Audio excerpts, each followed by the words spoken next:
Yo, it's your boy. It's your King Ginger.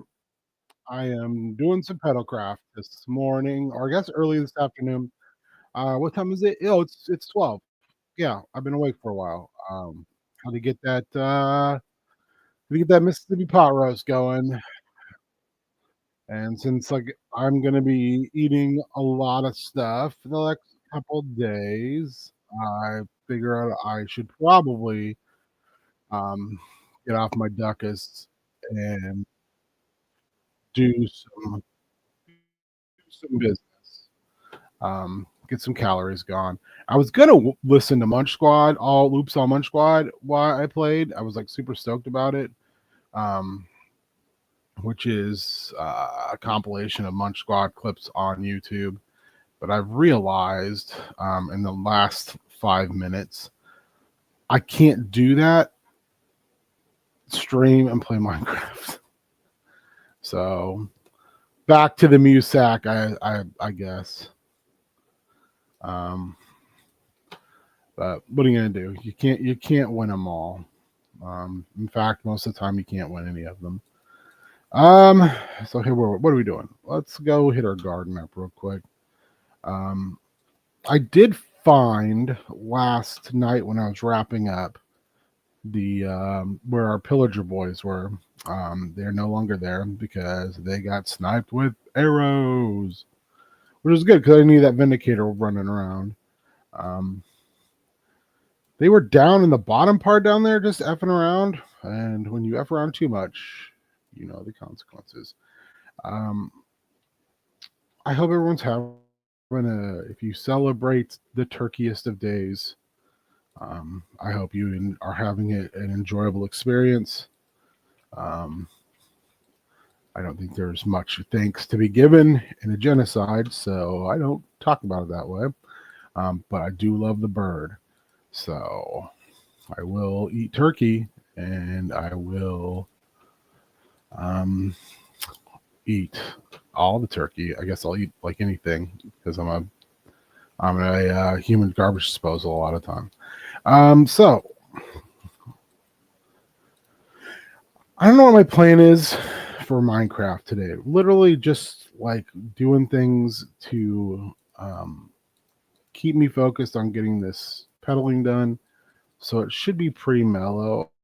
I don't know if we're going to do any building. Maybe we'll go over and tear down some buildings and the other village and try to wrap that up a little bit.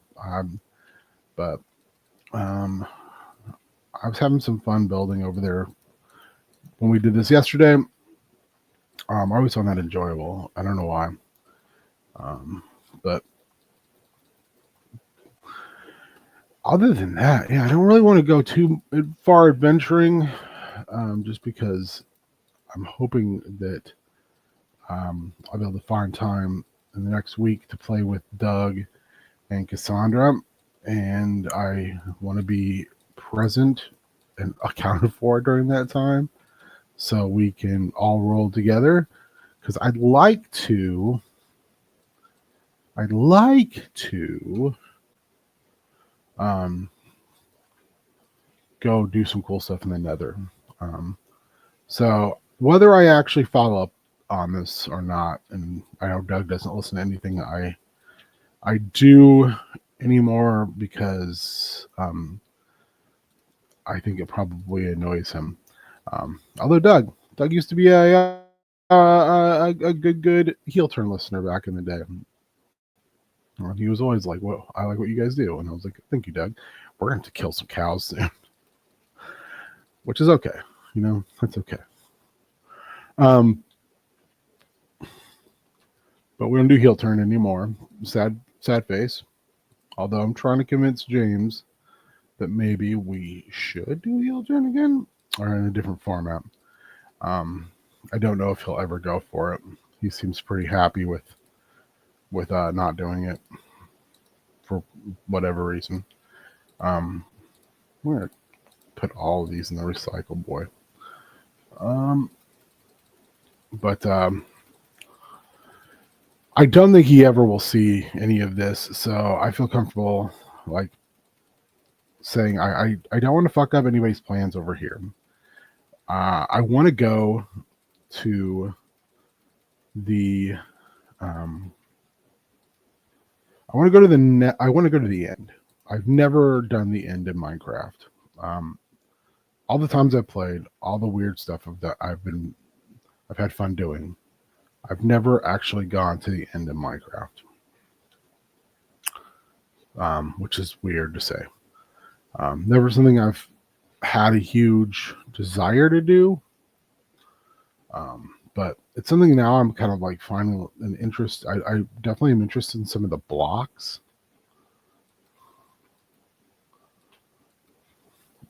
So I think that would be cool as well. I just think I'm not a good, again, I'm not a really good player at all. I don't want to go and have a bad time. I don't want to go to the end and be like, this sucks and lose all my shit constantly. But also I realize now that like that was kind of how I felt about the Nether for a long time. And I feel relatively comfortable in the Nether now as a player. So there's probably no reason to be. There was a couple of you guys I did not get, but apparently I don't know who. So we'll just kick those out there and see what happens.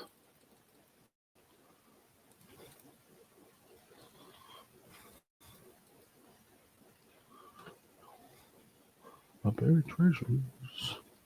Outback whales. Also, we accidentally killed the giraffe, and I'm very upset about it.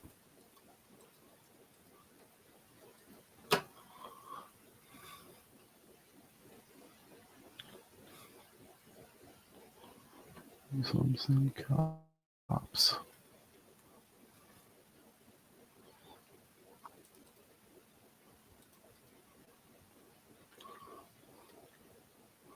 All right. Man, there's a lot of eggs we can get to throw when we go to other village.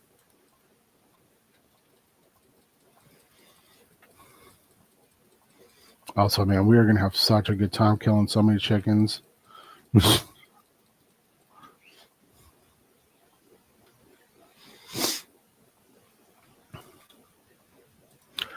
So yeah, I'd like to do that. I don't want to say that's like something I feel like I have to do, but it's something I haven't done and I'd really like to. For whatever reason. Let's do one of these guys here. I hate the fact they can just fall down there and that they're dumb enough to do it. I could put fence over there, I guess. I mean, it wouldn't be hard to do. I'm just being lazy.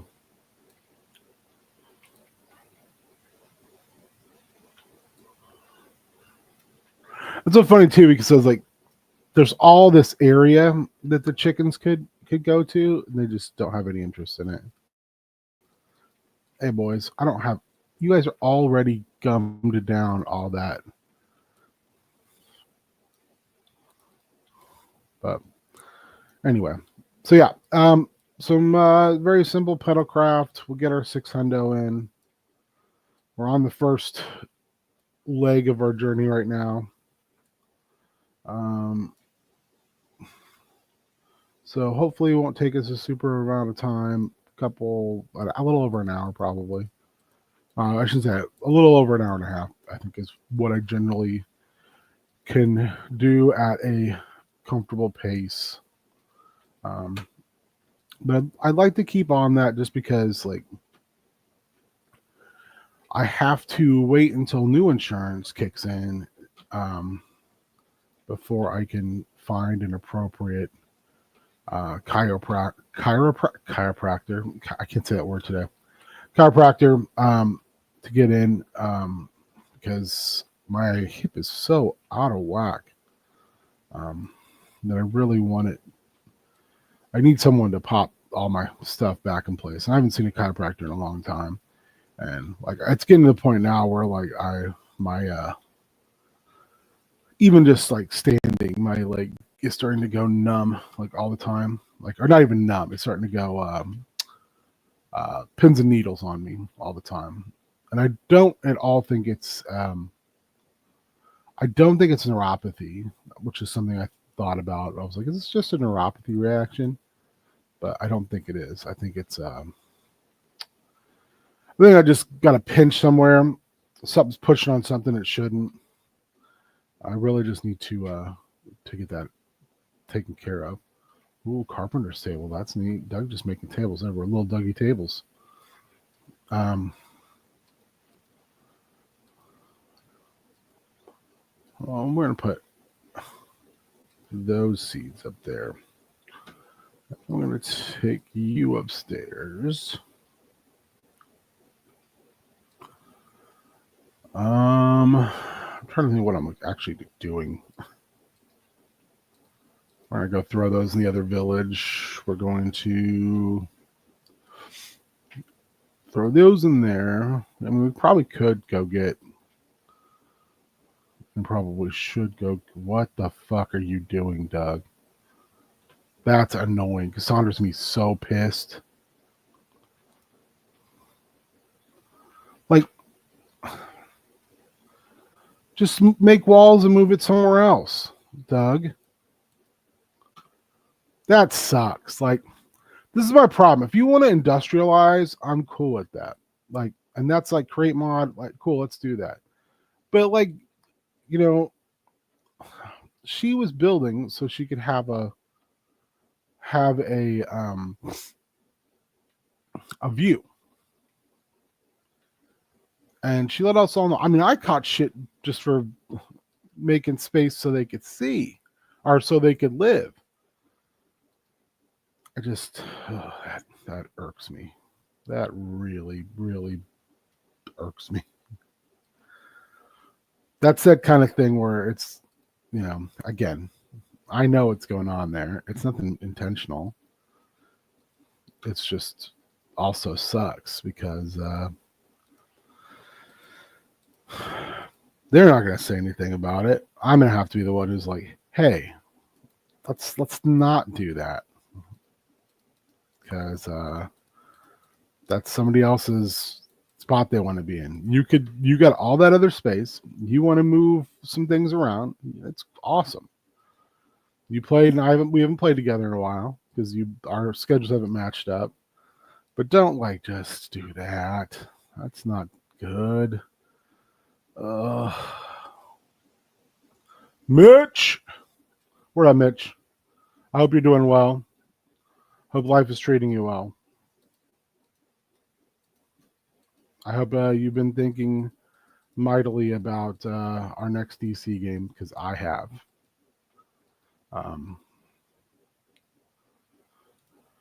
Yeah, I'm very disappointed right now. I mean, I hope you can tell I got disappointed dad energy hardcore. Is anyone fucking around down here? Nobody living in them beds. That's so aggravating.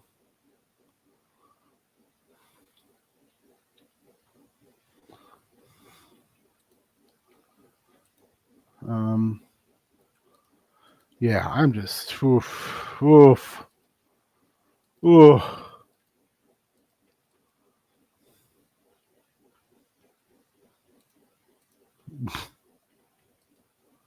My Minecraft heart is somewhat damaged right now.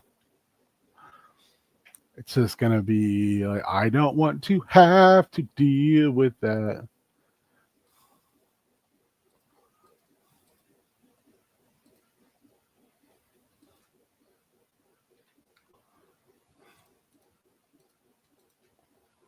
All right, let's. Oh, weird.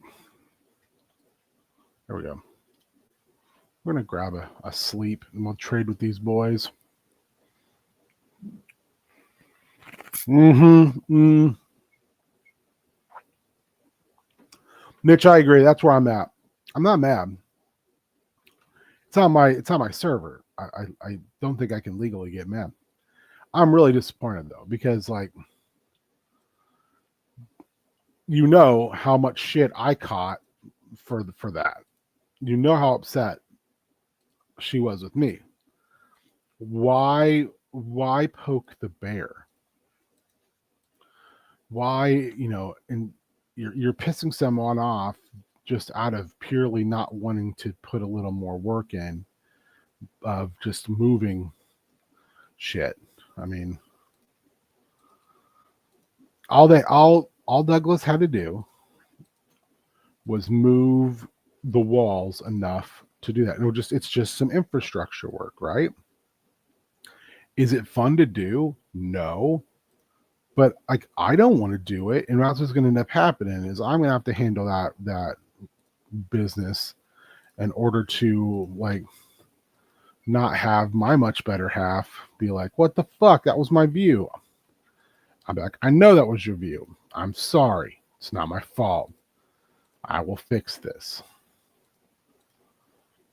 I mean, Doug is going full industrial Doug. So I'm going to have to figure that out in a very, very frustrated fashion. Again, it's not that I don't see why we need that, because I do.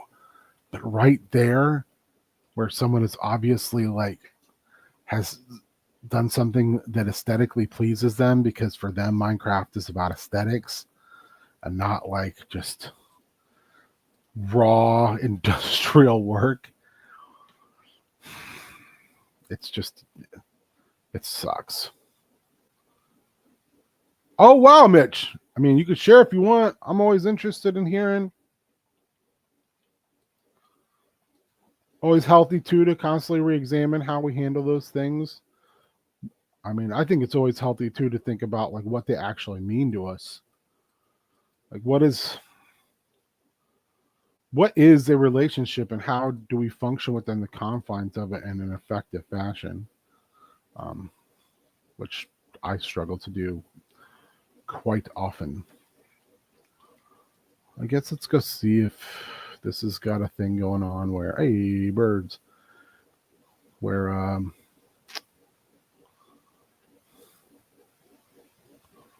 oh shit. Okay, we're getting fucked up here. Oh my god. That thing almost killed us. All right, well, that sucks, assholes.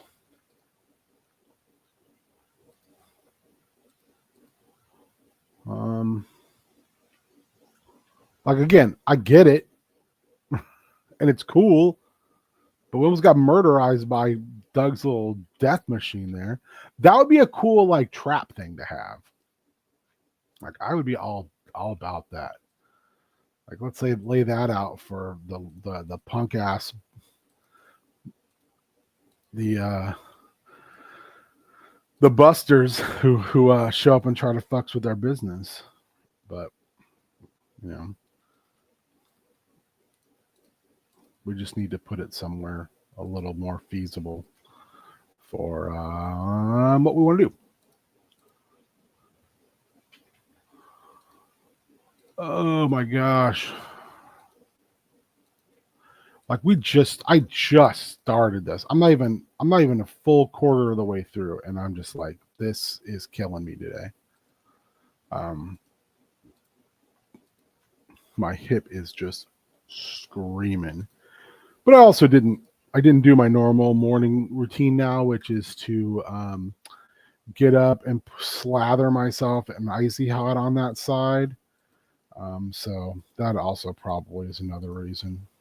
Oh man, this dude's gonna take all these most sticks, Sandy. What's in there? 16 gems. I'm gonna keep those others. What are we gonna do? Besides almost die to that thresher. Let's do we have more fencing? We have more stone fencing. We do not. I think we need to just go get some cobblestone.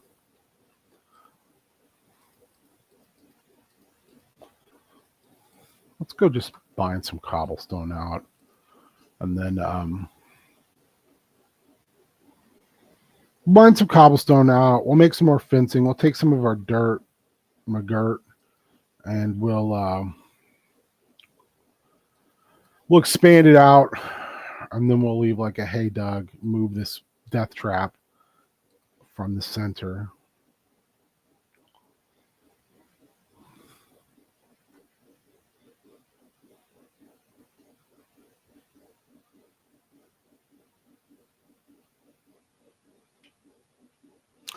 Yeah, so Mitch, I don't think that's unusual. I think that's a very autistic brain set. And I don't think there's anything wrong with that. I just think it's like, again, I think we all have to remember when it comes to autism is that it's a very centered way of thinking. You know, it's a difficult process to understand the viewpoints of others when they're not you, because it's just difficult.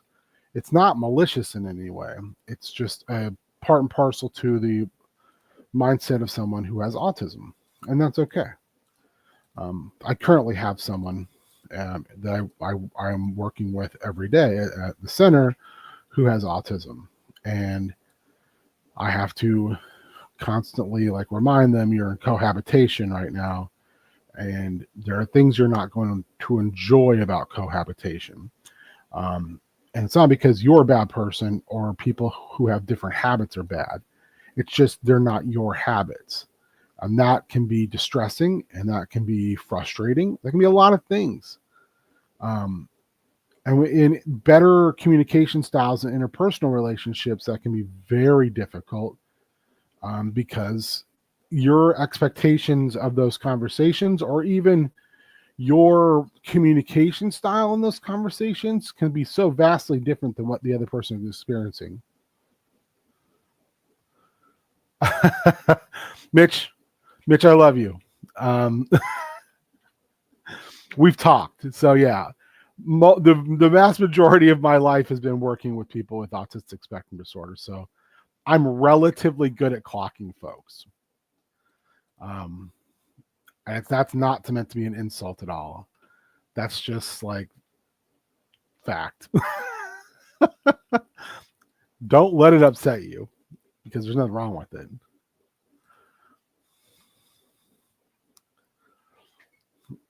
And it's okay. There's a huge amount of the populace that is. I mean, so here's my opinion, Mitch, and take it or leave it. I believe your autism back in the day would have just been considered Asperger's syndrome. But now that autism is a spectrum,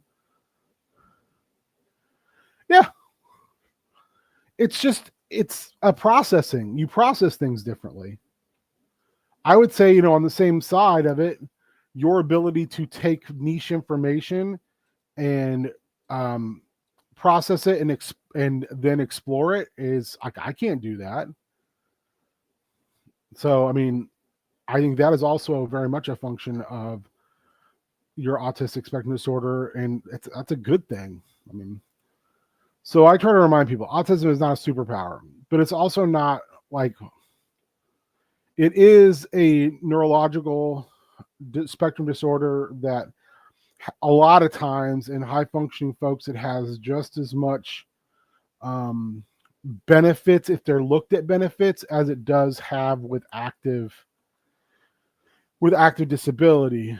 People forget, like autism, you're living in a world that is not built for you. It's built for everybody else. That sucks. You just have to kind of keep that in mind and make those adjustments, and then let people know so they can make adjustments, because it's not your job as a human being to adjust to everybody else. It's your job to find compromise to have a mutual functionality between folks. Otherwise, what's the fucking point? That's just, and that's just my feeling on it, but I feel like that's the humanistic approach to it. Yeah. I mean, there's nothing wrong with that. I think, there's some classic autism tendencies there.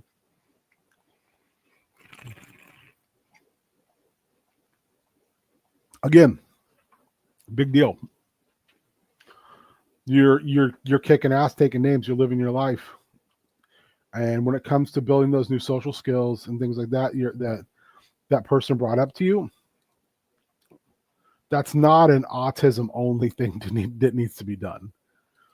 I wish I was half as good at some of the skills that I have that are just piss poor.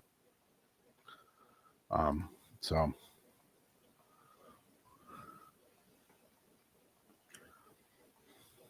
it is what it is, baby. That's right, baby.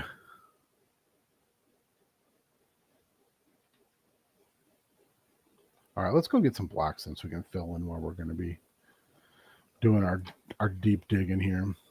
Not Blackstone, Deep Slate. Pew. Since we're gonna, I don't want to be in there. Spike. Yeah, as I said before you got here, like I'm about to commit some heinous food crimes in the next 3 days, so I need to pay. I need to do prepayment for these food crimes. So I'm trying to get my pedal on now. I started the morning off by getting my Mississippi pot roast going. So if that tells you where things are going today, it's in the crock of pot. I spent like an hour cutting up vegetables. So I figured I might as well get on that shit now and start. So we're almost done with the first leg of the journey. It is. I mean, I'll have my turkey Saturday, but my wife was like, we've eaten a lot of chicken lately and we're going to be hitting that turkey on Saturday. Can we do something else? And I had been clamoring for either some turkey or for some Mississippi pot roast or a really good chili. And we decided to go with the Mississippi pot roast this time. Because I am not a ground meat chili guy. I want my chili to be hunko beef chili.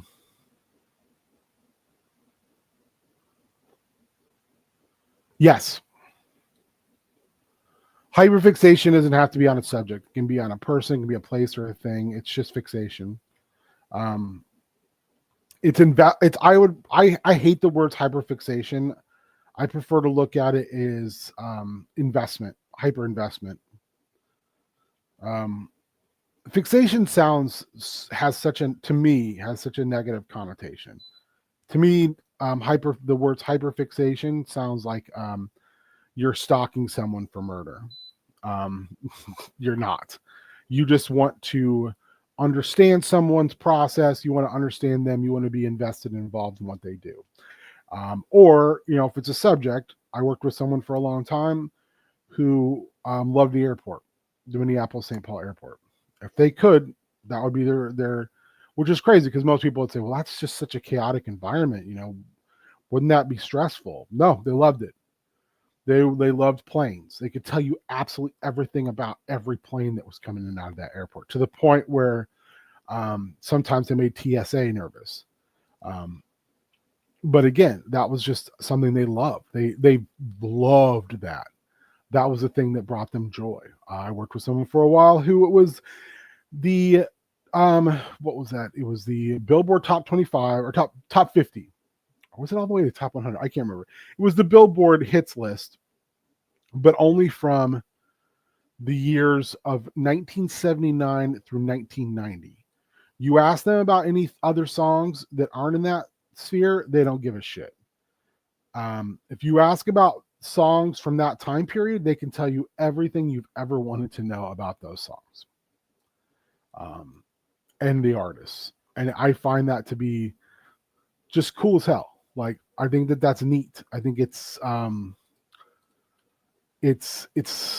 something not to be looked at as like, weird or, like I said, it's not a fucking superpower. It's just someone who has developed and invested a lot of time and energy in those subjects and finds a great deal of joy in them. So it's investment, not fixation. What just slipped? Yes. So I do mine a little bit different, but it is that basic thing. Um, it's a beef roast, and it is the beautiful jus packet, ranch packet, peppercino peppers. I use jalapenos as well, so I get a little mix of the two brines, pour them in the bottom, and then I think I put in like 8 potatoes and a bunch of little carrots chopped in half on the bottom, and I set the roast on top. Um, and then stick of butter on top, which sounds so bad for you, and it is. And then I go on low for 8 if I can, but tonight I think it'll be low for 6 and then maybe high for 1. And then what I do is you get your roast the first night. You pull it out, you shred it up, or do whatever, like sandwich. Yeah, so here's the thing. So you do that the first night, and we like to have it like on sandwiches the first night, like almost like a shredded beef, because damn, it's so unctuous. Take the meat out, but you leave the vegetables in there. You put your crock pot in your fridge. Let it set for a couple days. So anything you crock pot cook, if you can set for a little bit, it just gets better and better. Take out the stick blender, heat it back up. Take out the stick blender, blend up the vegetables, add a bunch of stock, put your beef back in. Now you've got beef stew. So I personally, we always did stuff like that. That's not Cassandra's jam. She's not a leftover gal. But like my mom was working on her master's most of my childhood, wrapping that up. So most meals came from dad, and a lot of stuff we ate was grilled food because it's Southeast Kansas. It doesn't really get cold. Why am I stuck? Oh, cold is not really a huge problem, or at least it wasn't when I was growing up. Winter was not much of a thing. So we did a lot of grilling. Now, my dad had a couple specialties as well, a couple things that you would like beg year round for him to make, like chicken Kiev. My mom made two things really well. She makes this like giant, like I would call it lunch meat, like deli meat calzone, that is absolutely so good. With like an Asian slaw. But the thing my mom makes that I think is super good is she makes like a pan style fried chicken. So not like heavy breaded, not deep fried, but it's almost always chicken breast. But yeah, I don't know how she does it, or maybe it's just nostalgia, but I fucking love that. So I think about it a lot. Oh, hey, look at this. Look what we found. I want to light this up.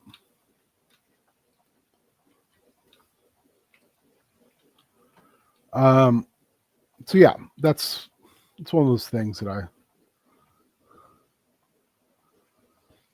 yeah, if we have celery that's not in the process of being eaten by my wife, she loves celery. Sometimes I'll put celery in there too. She does not like onions, so onions never make the cut. But I would if it was me. Yeah, man. Geodes are amazing. I love them. I wish we had more variation, and you can, like, if I had the sound on, these make, when you bang into them, they make little crystal sounds. It's very soothing.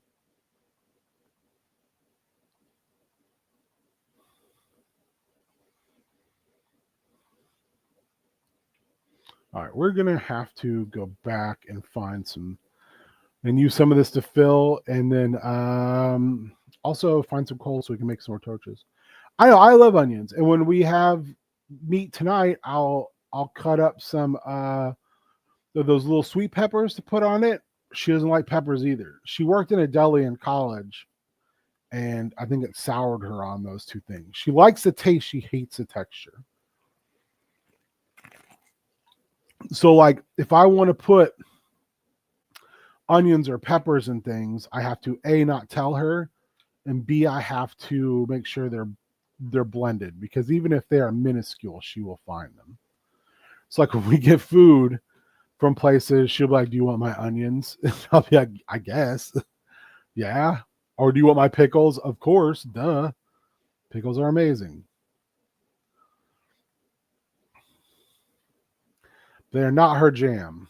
And I try to be understanding of that, even though she's wrong. Um, she's so I find that I'm kind of a garbage disposal eater. So I think that's cool. Like the same amount of interest and intensity is it's very cool, and if it works for that person, I admire it. I don't know if I could do that, um, which is fine as well. It's not mine to do. But also, if you're going to practice that, you have to do so ethically. You have to be able to have those conversations. It's kind of like polyamory. Polyamory is great, but it has to be practiced in an ethical sense. Otherwise, it's just cheating. And everyone has to be there has to be strong communication skills about it. Like you have to let other people know what's going on and when it's going on. So there's just an understanding for safety reasons, as much as anything else. Like, are you being safe? Are you, it's just, you have to have open communication. That's all there is to it. There can't and shouldn't be like secrets. Or not even secrets, just sometimes the lack of communication and the omission of information is just as bad. That's what I was trying to say. Like when someone doesn't tell you something, and then when you're like, "Well, you lied to me," and they say, "Well, I didn't lie. I just didn't tell you." Well, that's fucking omission, and omission's just as bad because you're being duplicitous.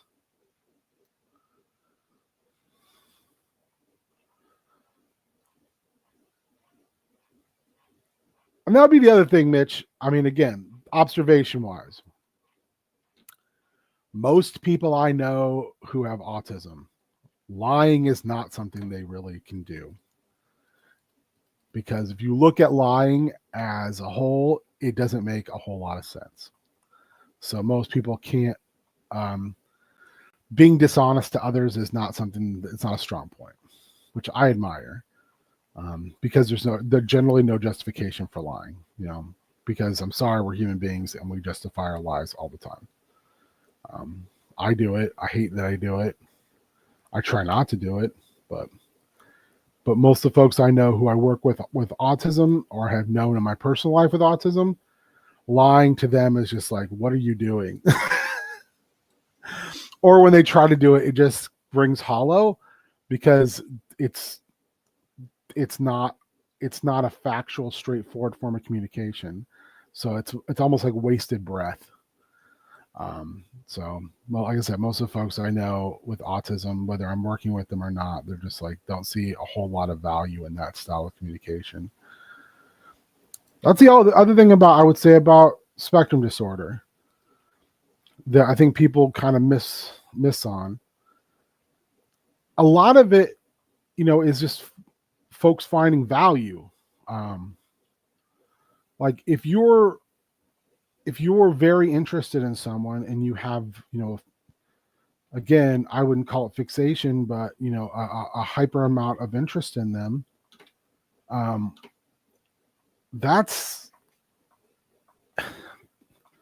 not a bad thing. Like that's just, it is what it is. It's generally done with a really honest sense of interest. It's not from that kind of false stance of what is this going to get me in the end. So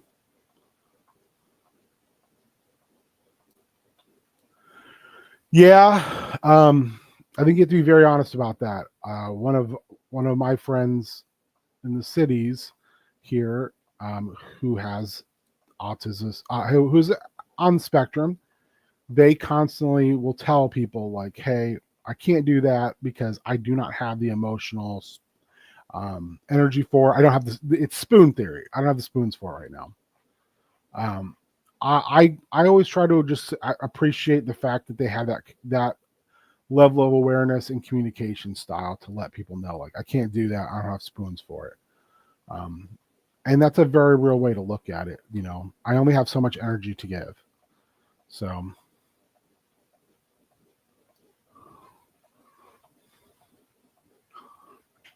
yeah, I mean, there's where you have to find kind of there we go, Cole, baby. There's where you have to find like that part of you that can look at those situations and say, oh, okay, I get this. It's not that you don't want to. It's not that you're disinterested. It's just like currently you do not have the energy for this. Makes sense. And I don't think that's, finding frustration or being like, having a lack of full understanding of that. Sometimes I don't think that's autism. I think that's just human nature. I mean, most of us have no interest in being told like, I don't have time for you. And even when it's not, and a lot of times, like I said, it's not in a negative fashion. It's just that person doesn't have the spoons for it right now. But when we hear that, we generally speaking, it hurts, So, and it's not usually done from a point where they're trying to hurt you. It is what it is. So, I'm super excited though that you can have that conversation with someone you trust, and they can explain it in a fashion that doesn't make it feel icky. Because I have had people use that as a way to not meet their relationship obligation. I was just having this conversation, honestly, Mitch, like was about 4 days ago. I have a friend, or I don't even know if I call him a friend anymore. And people that we are mutuals with would say, well, that's just them. That's just how they are. They're autistic. And I'd be like, let me explain something. And I will use this all the time with folks. I use it with people I work with and have worked with. Being an asshole is not a disability. And friendship requires mutual communication. And relationships should be friendships as well. So if someone doesn't want to communicate with you and they make that conscious decision that that's not what they want to do, we ain't friends. And if we're not friends, that's fine. But let's not play that game. I don't want to do that. I don't have time for that. Life's too fucking short. And I know my clock's ticking. So, but I think it's also a matter of people have to figure out what are their standards with those relationships. For me, I'm very much you're in or you're not. If you're in, I will give you the shirt off my back. I will do whatever I can to help you. I will have your back the live long day. If you're out, you're out. That's how it is. But I also believe in like there's variations on that. To the fact of like, I have people that can easily float in and out. And that's cool. But I have people where it's like, oh, you had your shot, you fucked it up, we're done. So, it's who you are. You have to figure out like what you're okay with, where your boundaries are, what your expectations are. And are they being met? Because you too have needs that need to be met. You in those, regardless of the other person's situation. Needs have to be qualified and needs have to be met for it to be a relationship of any kind, friendship or otherwise. Because if they're not, then it's not a friendship. It's just to me, it's not. It's and I'm okay having like acquaintances. Acquaintances are cool. But like acquaintance is a different category for me.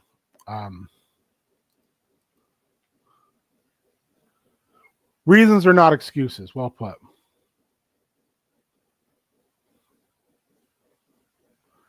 Yeah, that's hard. I mean, you're talking about like addressing a situation and then living through the situation at the same time as you're building those coping mechanisms. That is not fucking easy to do. But again, like I'm talking about it from my perspective, and that should not be your perspective. Your perspective should be your perspective.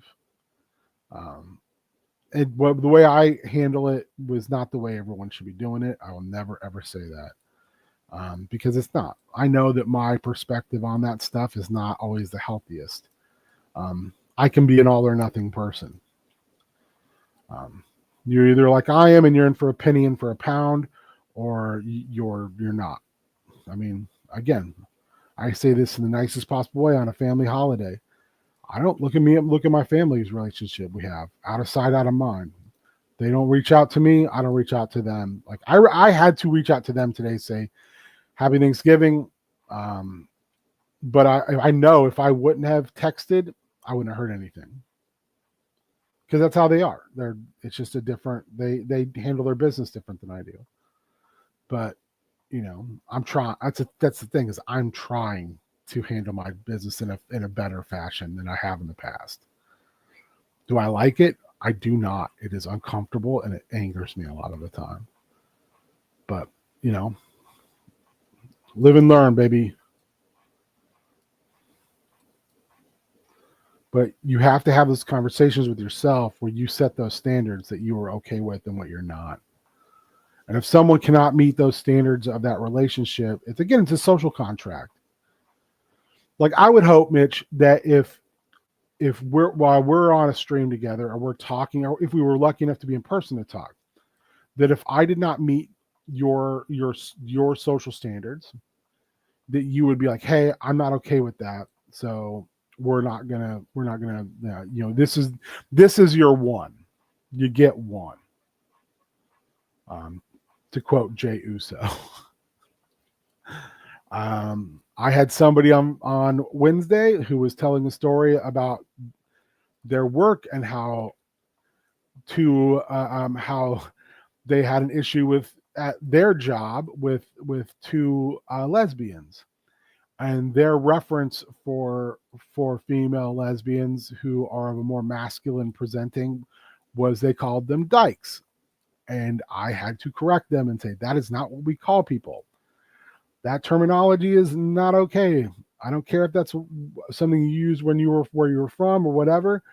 We don't. I am fine if you want to say that they looked butch. That's okay with me, but we're not going to denigrate folks. And they had to say, okay, yeah. They were upset because someone asked them to change seats in the lunchroom at work. And their response was, do I look like Rosa Parks? And I said, do you think that's a healthy way to have that conversation? Well, I'm black and I've been through a whole lot. And I'm like, yep, you have. And you'll continue to go through a whole lot. But does that mean that other people, other marginalized communities should have to go through the same shit? No. Yeah, you're a smart dude. You're a guy who's constantly talking about making sure people are treated correctly. Don't talk the talk and then not walk the walk. Like, and I like this person. I like working with them. But, that's the type of shit you got to remember. You got to lay expectations out. If you don't know if people don't know what the expectations are, they have no responsibility to meet them. Because that's unfair. No one's a fucking mind reader. But if you lay out the fact like, hey, this is what I need out of our relationship, and you stay consistent, honest, and communicate, it's relationships, friendships, whatever they are, they're not difficult. And this is coming from someone who has fucked up many a relationship, but who this year will be celebrating their 20th anniversary.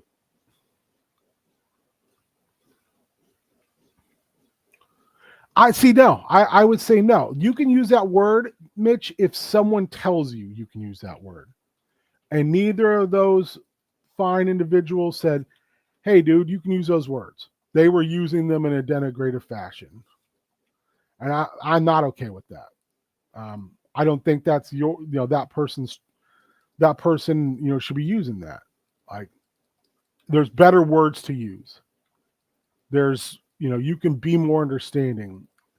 And regardless how pissed off you are in those cases, and that person was very unhappy of being asked to move, you can still just, it was my thing too, was like telling them, you're coming to talk to me today because you're pissed off at somebody because how you feel you're being treated. And your way to have that conversation with me is to tell me about how you treated someone else shitty. That does not prove your point. Exactly. People should use whatever terms that they choose. But when they're not in the room to choose and someone is using terms like that, I'm not good with that. I'm like, no. You want to call them that, you can call that to them when you're around them and they can tell you not where it upsets them. I just don't, when we're having these conversations and I work with you as far as like I'm your case manager, no, I don't want to hear that. I'm not cool with that. And I just want, my thing with this person is reminding him like, you're demanding respect as you should, and I will give you that respect. My caveat to that respect is that you respect others. You don't get to go, good, it's for me, but not for thee. I am not good with that. So my apologies if we disagree on that, but that's just where I'm at with it.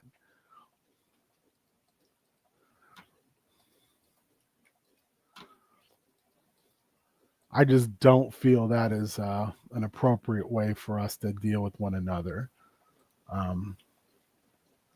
But hey, what are you gonna do? This is life. We're allowed to have those disagreements. We should have those disagreements. Those are what conversations come from. But I'm also very hard line on some things, and that's one of them. I try very, very hard to be observant of. I think we agree too, Mitch. But I think the key is like, that's not my call to make on either way, but it is my call to make as a professional in a public space to say, nope, we're not doing that. You're doing something with purpose here. And the purpose is to like, you're upset with someone. So you're basically, you're using a slur against them. And I'm not okay with that. So.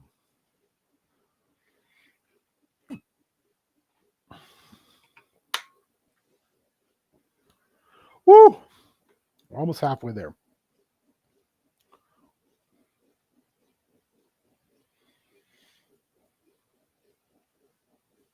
Hey, thank you. Thank you for the congrats. I don't think I caught that at the beginning. I really do appreciate it.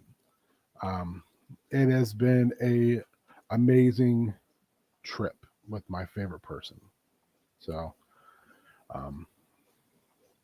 I am extremely lucky, and I try not to ever forget that, because I could easily have fucked this up so many times. But I am lucky in the fact that someone's patient and is willing to work with me on all the weird idiosyncratic behavior I have and all my fucked up brain chemistry and all that. So, because that could have been someone who was like, yeah, I'm out. That's too much. So we're gonna move this, or not. We're not gonna move. We're gonna move. Where can we move this thing? I think we're gonna fill this over here, and then that way, we're gonna put it on him to move this.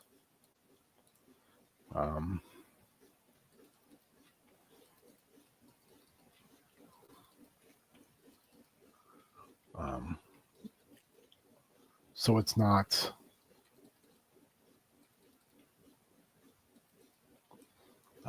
making a huge problem for Cassandra's view. We might have to go get some more dirt.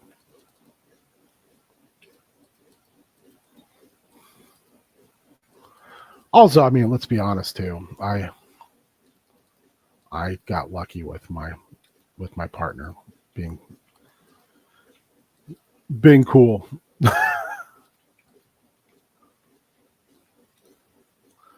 Because she could have easily have been like, I mean, I never ever talked about this on stream. I don't know if people were aware. Your boy, I was married before Cassandra for a very short period of time, to a woman that I had a long-term relationship with, that was very hot and cold. I would jokingly say that sometimes she would pick fights just so we could make up. Make of that what you will. But we got lots of dirt. Okay, let's take all this dirt. That it didn't work out. It didn't work out for a lot of reasons. She was not, nor should she ever be considered the only blame in that failing. But in the end, she did a lot of the bad shit at the end, which I think, that's just life again. But I don't think, everyone is compatible. So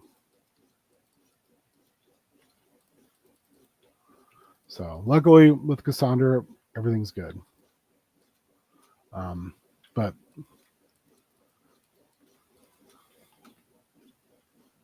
yeah, it was rough. I came home from work one day and half the shit was gone. She just like moved out, took half of everything. Like I'm talking half of everything, like one PlayStation controller type of shit, which I think that actually happened. So like one PlayStation controller was gone. Half the furniture, half of everything that, and she hadn't worked for a while and I was working like 3 jobs at the time. And also whenever I purchased anything, at the time I was doing envoy work for WizKids. So I was the manager as my part-time job, as my fun job for a gaming store in Duluth. And I was doing stuff for WizKids, running games and being like an envoy in the store. And I played HeroClix all the time. And whenever I would buy stuff and I got it at cost, I would hear, "Oh, there goes my house. There goes my house payment." And I was just like, okay. There was a lot of like bad passive aggressive energy. The funniest part about it is this person went on to be extremely successful, and I'm very, very happy for them. I got everything they wanted out of life. But there had to be a cutoff point. Oh, halfway there. There had to be a cutoff point between the two of us.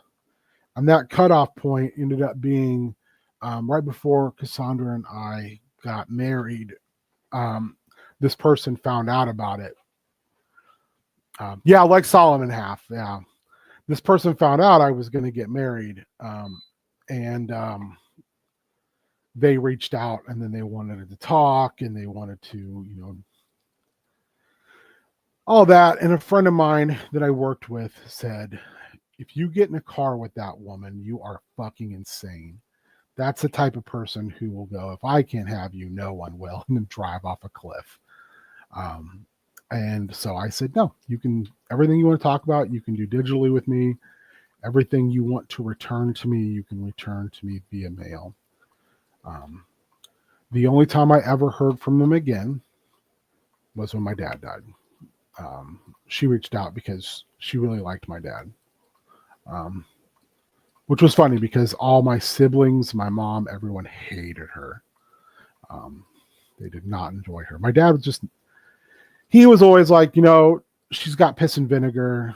You're gonna fight all the time, but at the same time, she loves you, you love her, and not everyone's relationship has to be all sugar. Some spice is okay.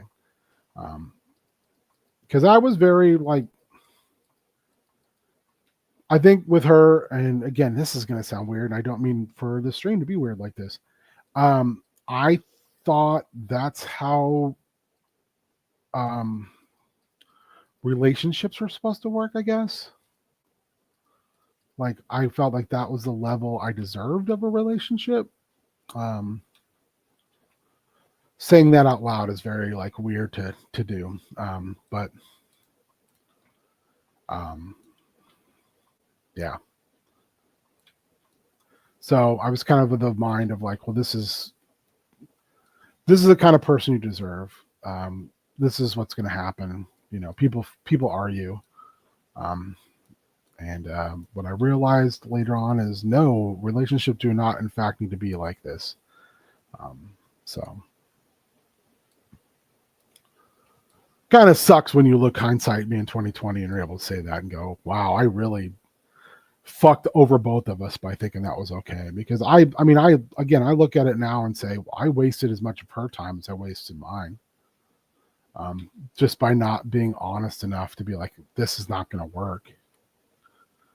So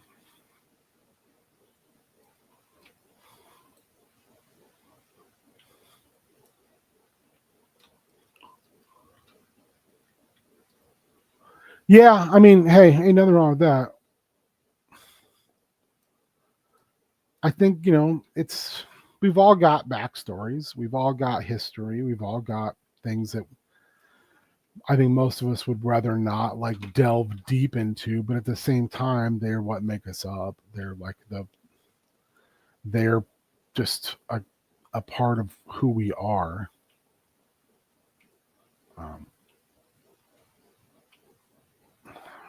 So I don't mind talking about it or explaining it, and I don't mind saying, you know, again, like I said, that is not completely on that person. It's two people can fuck up a relationship, and I'm really good at fucking things up. So it's not on her, it's on us. I love my parents, but they're weird relationship as far as like my dad being significantly mentally ill and my mom being a caregiver for that relationship, and then to the point where when she divorced him, it was because he was literally killing her with his mental health. It was just killing her to take care of him. I mean, she was having heart palpitations and all kinds of stuff. So not bad. Nobody's bad in that story. It's just the story. And with my ex, it had nothing to do with, I don't think, in the end, of her being a bad person. It's just we wanted vastly different things, and I just was piss poor about being able to. I was bad about being able to be honest about those things that I wanted, and I was bad about communicating, and she just liked to fight, for lack of a better term. When she didn't like something, it would be like, let's fucking fight about it. And I just got to a point where I didn't want to do that anymore. Is what it is. And that kind of constant conflict made me just shut down eventually. I don't want to do this with you. I just have no interest in it. I'm done doing it. And mentally checking out on somebody is not the way to do that. And that's where I fucked up. I mentally checked out on her, and that's real shitty to do to somebody. So that's it. That's the tale of my previous relationships. It's just that.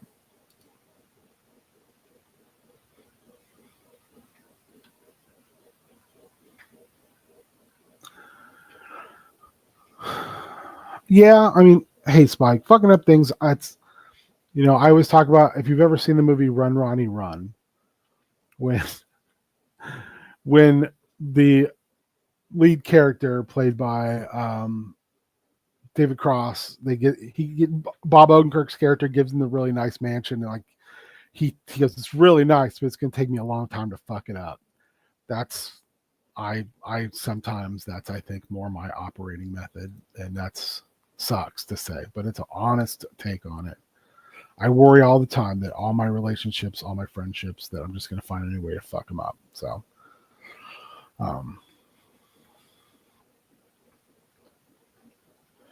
that's healthy, Mitch. You know why I think you're able to be more honest about it is because there's no preconceptions. I think you're a person who goes in those conversations with no motive.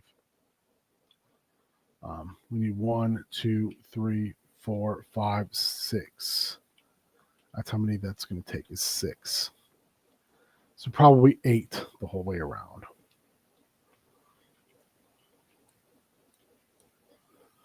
All right. So we're going to go ahead and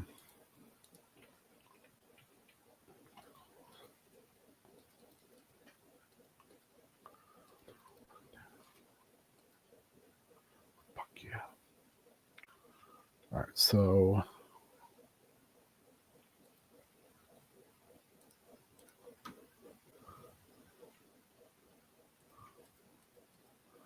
yeah, I mean, I think people are, when someone can be vulnerable, there's a level of honesty there that I think most people are looking for.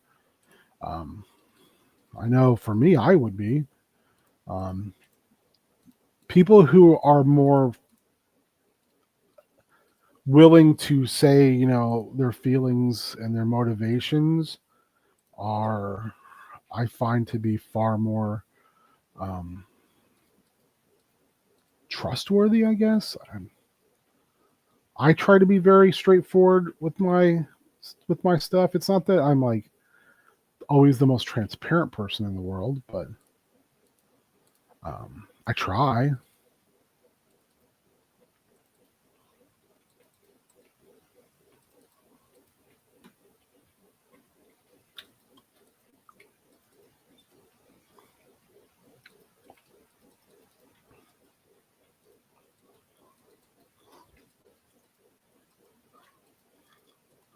So, I also think you see that a lot in people who kind of gravitate towards each other in friendship spaces.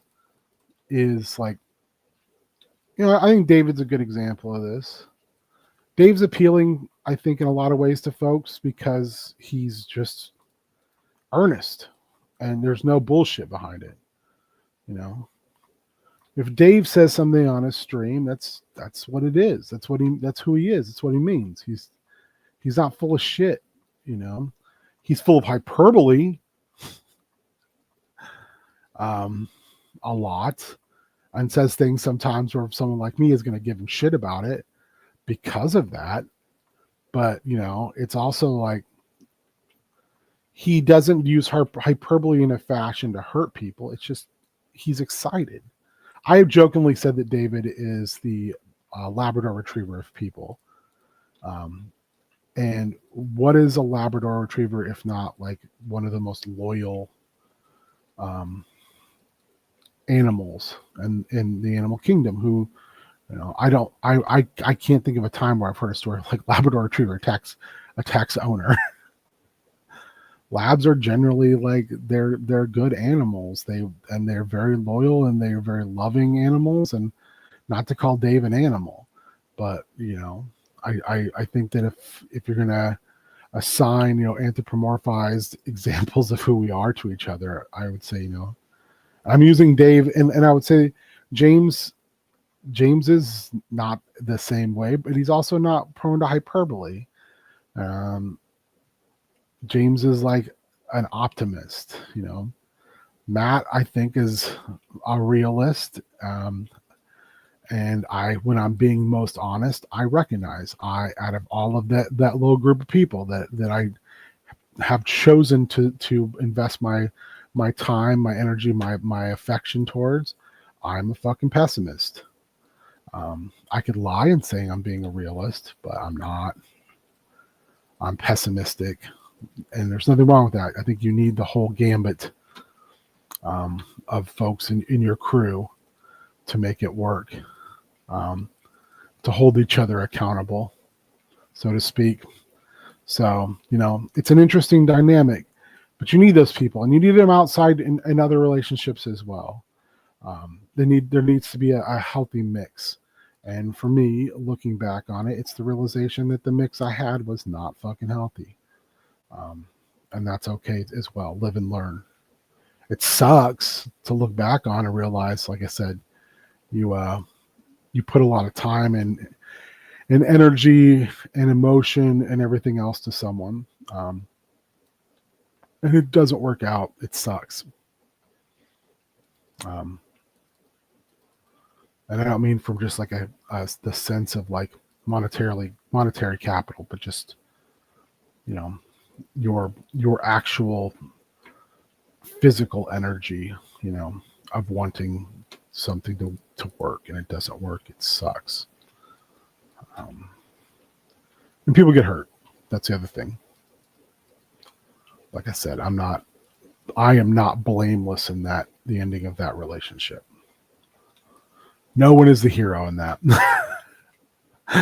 It's just, it is what it is,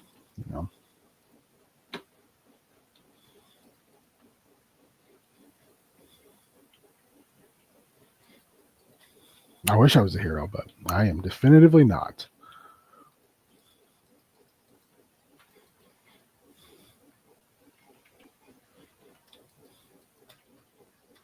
But I also believe in trying to be honest about it, especially moving forward in life.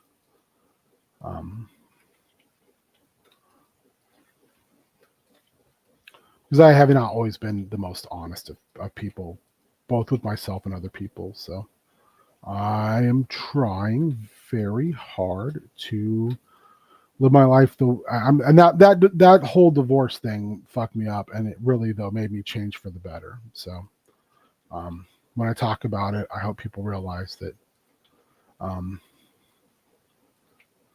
I have no ill will, and that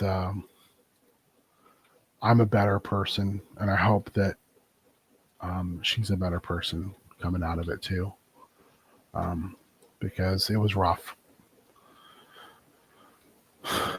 But as I said, we both deserved something that was going to be more what we both wanted or had expectations of. Jesus Christ, why am I talking about this?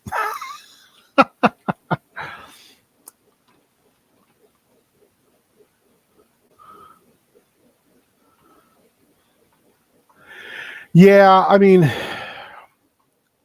pessimism's so weird. It feels so healthy to be not trusting what's going on around you to turn out good, because generally speaking it doesn't. But at the same time, I mean, man, life has got some fucking amazing twists and turns and some really beautiful things. And if I sit too long and just think about like all the negative shit, or expect things to go badly,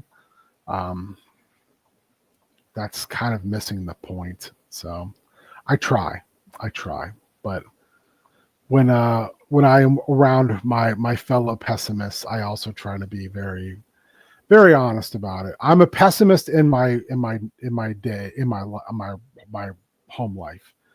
At work, I am the ultimate optimist because that's my job. My job is to bring that energy, that I will jokingly say I'm your biggest cheerleader as a person when I work with you or for you. But I use all that energy up at work. I don't have it when I'm not. Yeah, I mean, yeah, isn't that kind of a defense mechanism of like I'm testing you right off the bat, because either you will be like, oh, you're a pessimist and that's fine, or you won't like my flavor of humanity and you'll be like, yeah, I don't need this in my life. So I'm lucky because my partner, my better half, is like less apt to be like, oh God, fuck that, and more apt to be like, well, then we can have the debate of why. And I appreciate that a lot. They're not just like my way or the highway. They're not Limp Bizkitting me. And that's right. I just turned that shitty band into a verb. And there's nothing you or anybody else can do about it, baby. Oh, not there. Wait. Nope, not there.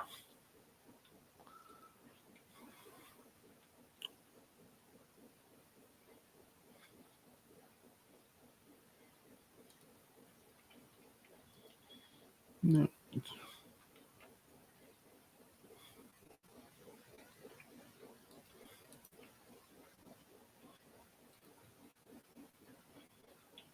All right, good enough. So hopefully Doug will realize he needs to move his fucking death machine over here in this clearing.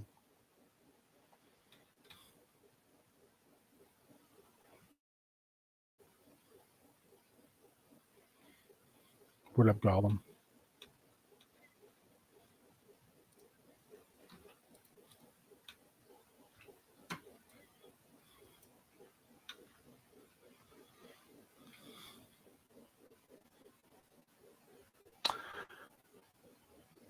As a work, I have to be assertive since labor. Yeah. I mean,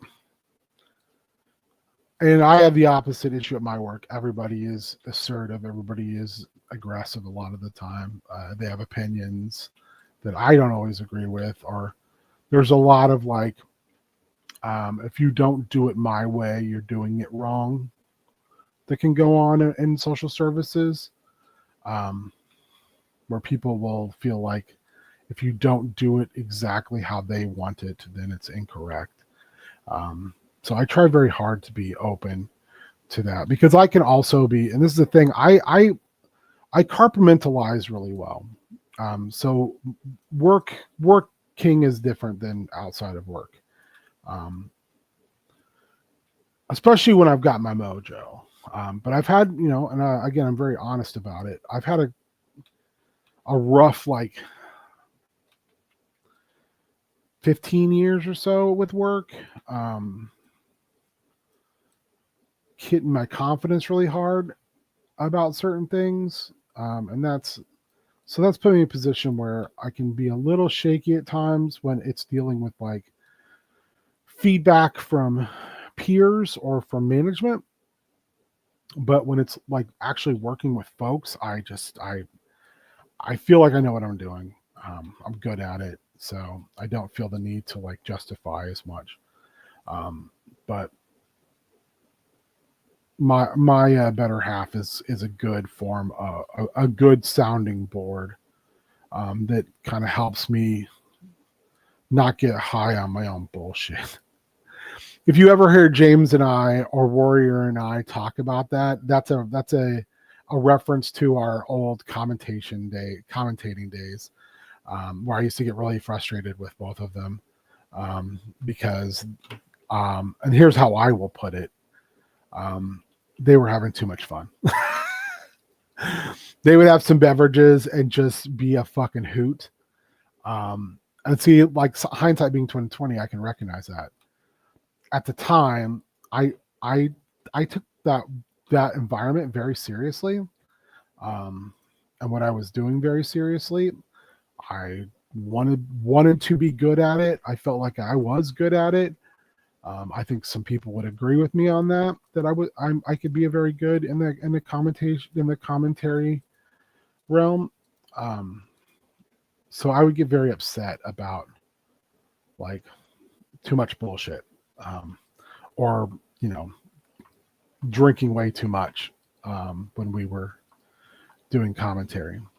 And the reality was like, hey buddy, you're getting paid like shit. So like, shut the fuck up. It's not a real job. It's you're doing commentary for fucking local wrestling. Just settle the fuck down. So it's people it's being on their own bullshit. I think they would look at it as like not in a negative way. They would just be like, hey, yeah, you're getting a little fucking testy about this, you know. And I would get testy about it because I am a weirdo. I mean, if you've watched me talk about games I run or things like that, that gives you a good example of how I am. I have a very weird standard for what I want to do. And when it doesn't go the way I feel like it should, I can get very fucking aggravated about it. I'm usually not aggravated with other people, just real aggravated with myself. So, here's what it is.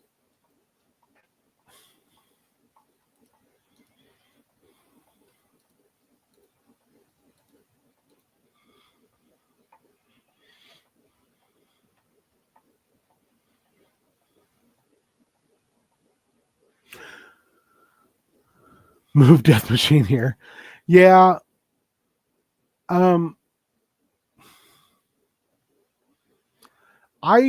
I tend to now, I've learned some lessons. I tend to now be a way better collaborator than I've ever been. I have some people I work with now who will be like, yeah, this is great. Why do you feel like we need to talk about it? And I will remind them, because I want feedback on it, because I don't think it's great. I think it could be improved. I don't want to settle for it being okay. I want it to be something that I can walk away from and feel like, it's good and will stand the test of other people being involved in it. And that's sometimes hard for people to understand, I think, and from my perspective anyway.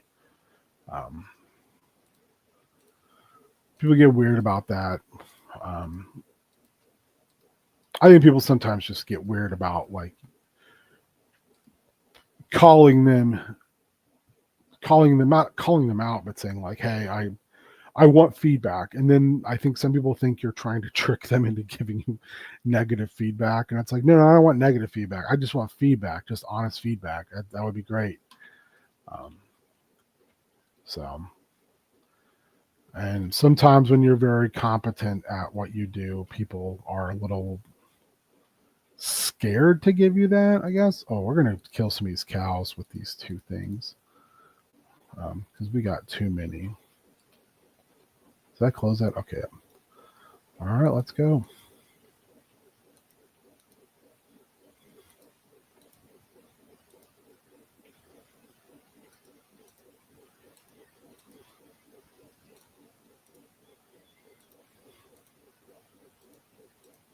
I wonder why the axe is the one that's getting the least amount of XP off of this. Is it going here first? Is that what's going on? So I need to like figure out how to make sure that XP gets.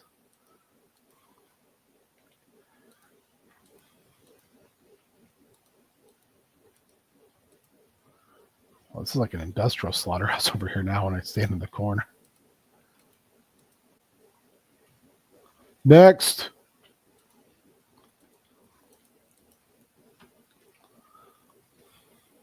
Oh, buddy.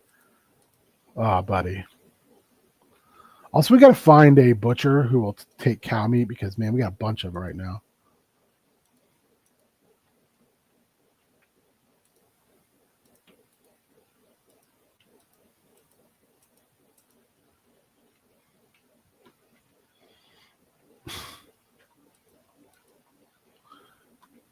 I don't know why it's not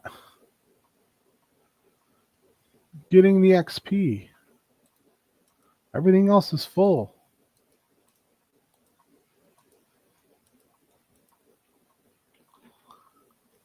It's getting worse, and I want it to get better. Like you have mending, right? Yeah. Why is it not mending?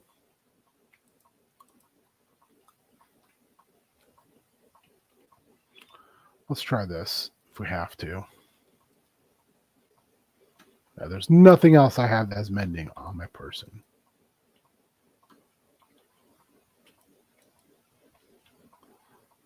Why is this not?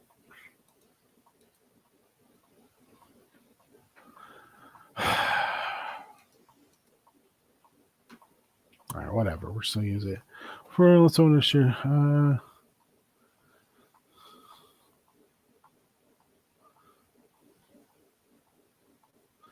Yeah, I mean, I've had to wear the crown, and the crown is fucking heavy. I have no interest in doing that again. It's too fucking stressful, and I don't need to fight those multiple fights because I got enough on my plate. So like I can make suggestions now and not have to worry about someone thinking like that I'm coming after their job. I can do things now that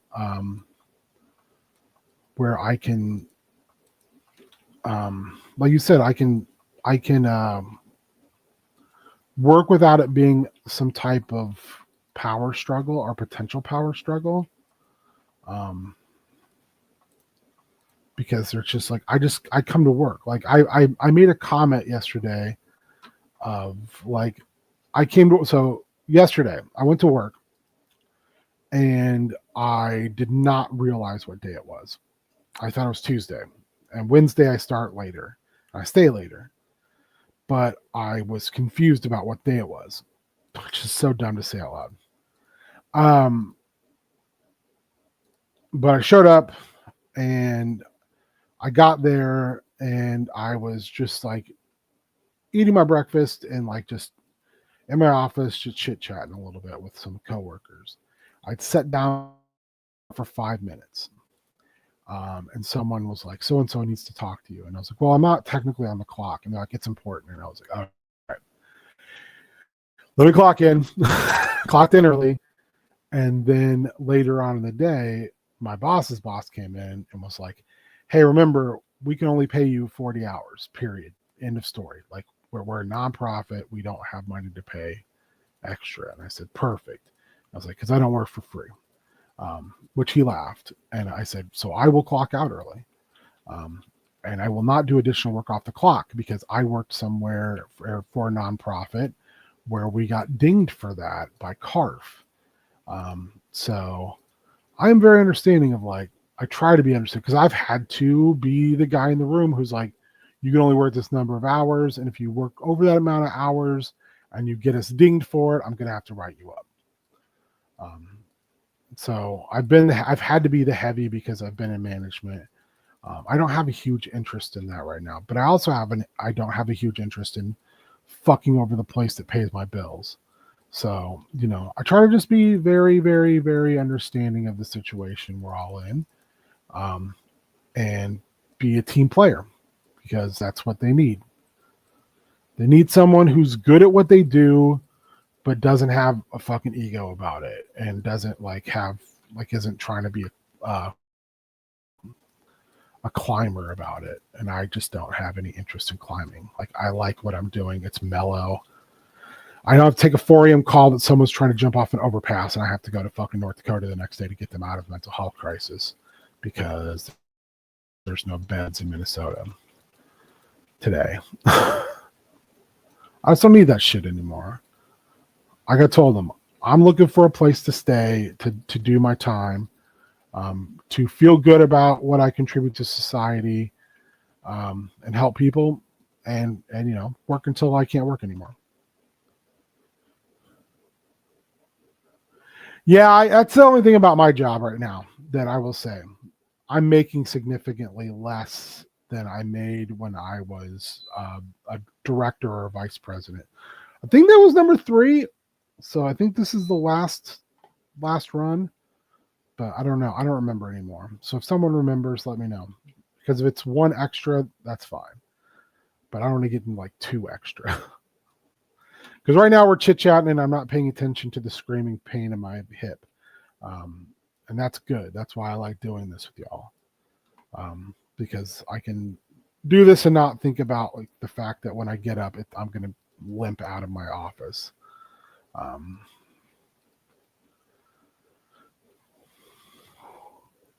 Yeah, I make a lot less. I make less than I made my previous job. And sometimes that's hard because that has definitely had to. This new job is definitely going to change the way that like we do things fiscally around here, and that sucks. Like Christmas is not going to be what it was, and that's hard for me to like be okay with. Um, I mean, just to be bluntly honest about it, um, it's upsetting to me. Don't tell anybody I told you guys this that I cannot spoil my family and wife the way I would want to, but at the same time, you know, I can live off my wages. And while I did not hate my last job by any stretch of the imagination, I did find it very frustrating to be like very, very, very much just an axe in a glass case who gets busted out when there's a fucking emergency. To not really be a contributor in any effective fashion beyond like, oh, we got a big problem, we need to figure it out. You know, can you do this now? It's like, yep, I can fix that for you now. If you would have let me in from the beginning on it, if we would have been able to have some folks who weren't so fucking scared about me being involved in stuff, we would probably not have the problem to begin with. But what I found at my last job was there was a lot of people who did not want me there because they felt like it was a concern about their own job security. So, and I could only tell them so many times that I was not interested in their jobs. So, it is what it is.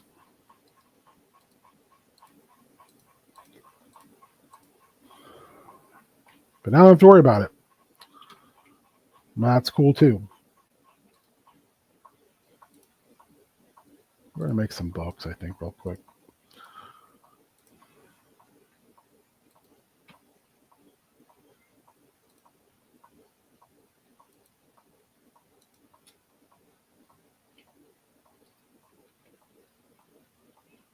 Yeah, that's kind of what it was. Which, you know, hey, that's fine. I don't mind that. It's just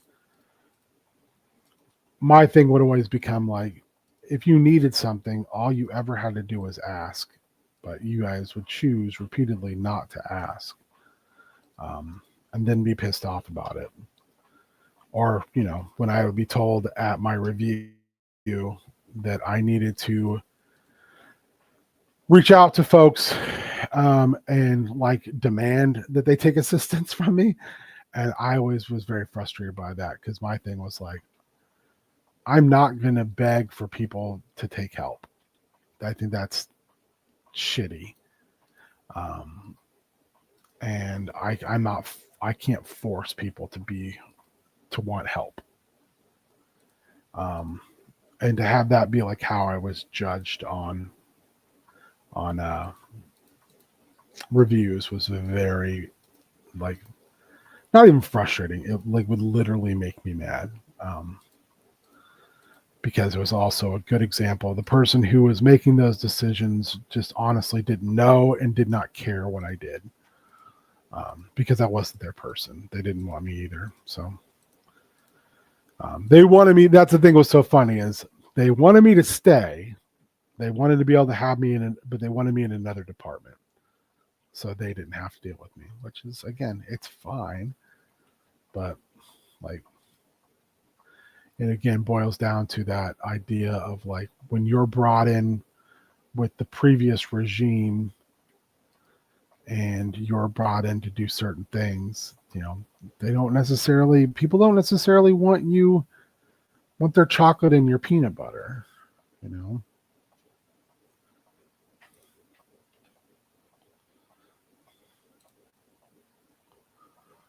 And it's fine to feel that way, but I mean, don't bullshit about it. Just be honest about it.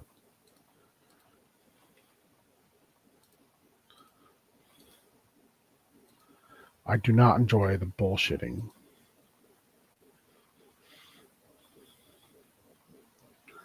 Yeah, that is what they kind of wanted.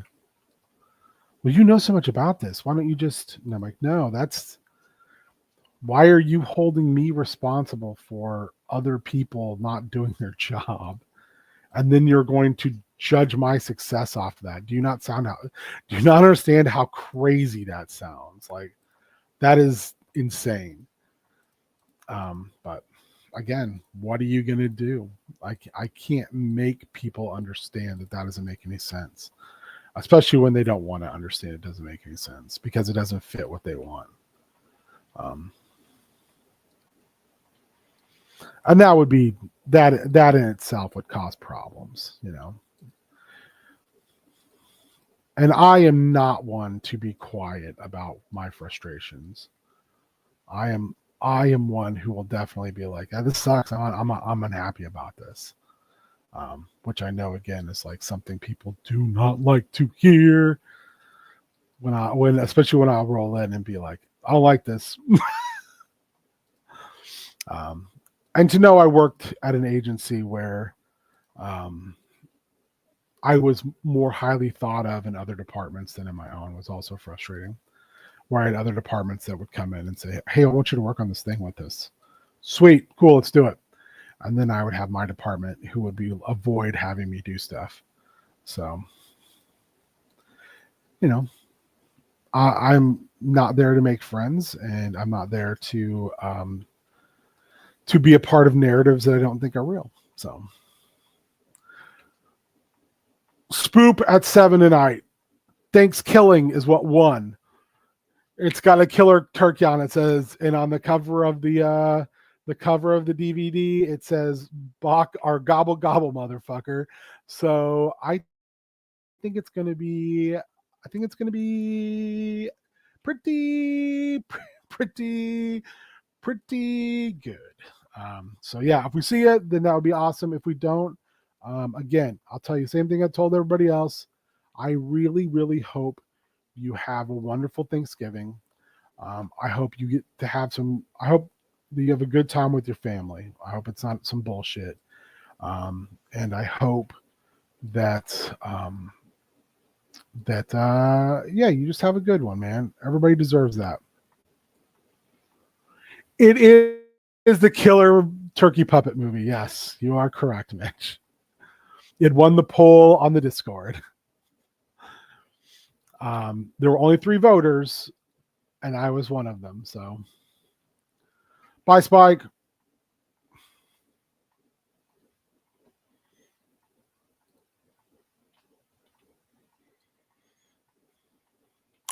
You know what? I really do like these couch beds. I can't remember where I saw someone make those, but I do really like them. All right, what are we doing here? Let's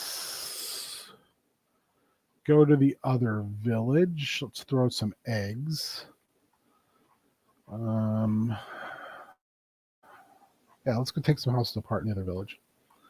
We wrap this up. I think this is the last part of our pedaling journey today.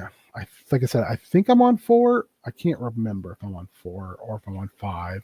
I wish I could, because 5 would be awesome, since I could then have more usable calories, but I don't know. So we're just going to say it's 4. Bomb is Spike.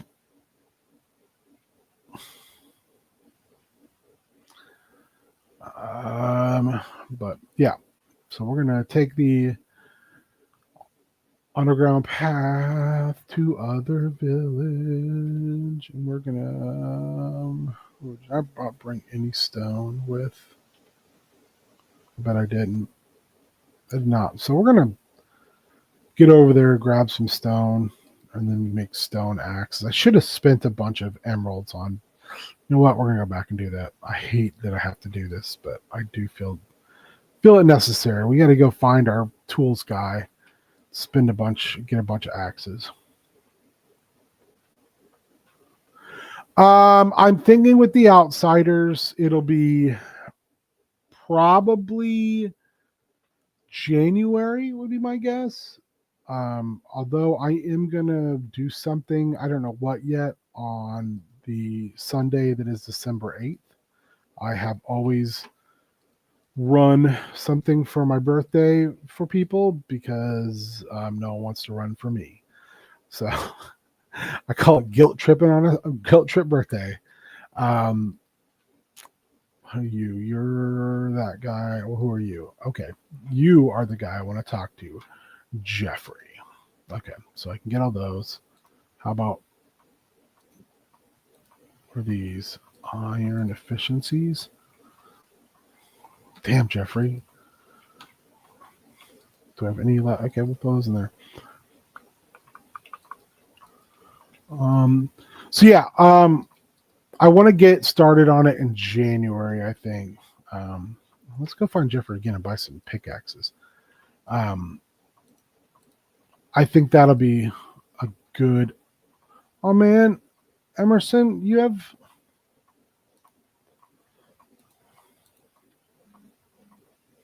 Now I feel bad. Why don't I give all my money to Jeffrey? Damn it. All right. You know what? We're just going to rock with what we got.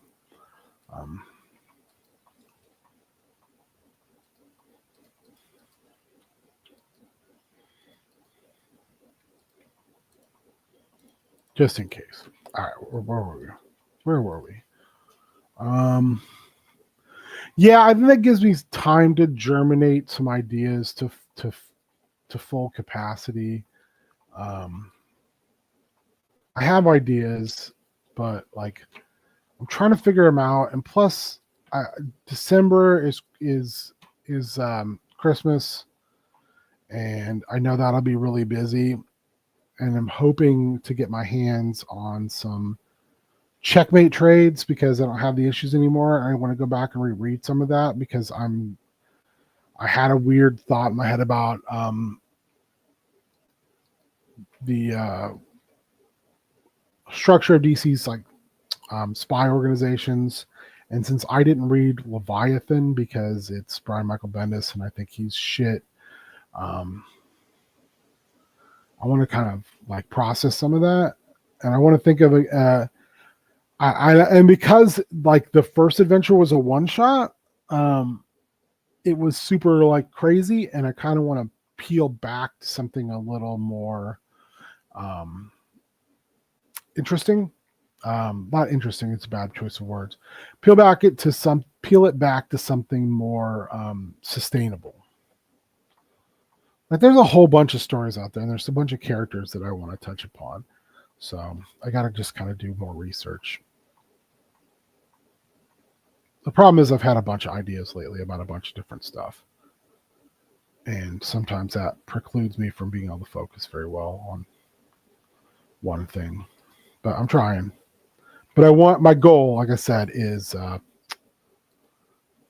do I have enough chickens for you? I do. Hell yeah. Arlinda. Hell yeah, Arlinda. Look at us. Making deals.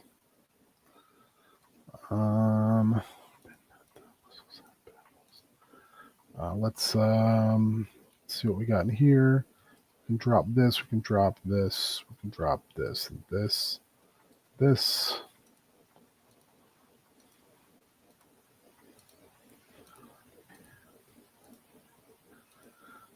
All right, let's put 2 of these up here, 2 of these up here. Which now I'm regretting because I think we're probably going to need. We'll take this with, and then we'll drop one of. No, we're good. We're good. Then we'll go see the damage these fuckheads did to the farm we had going.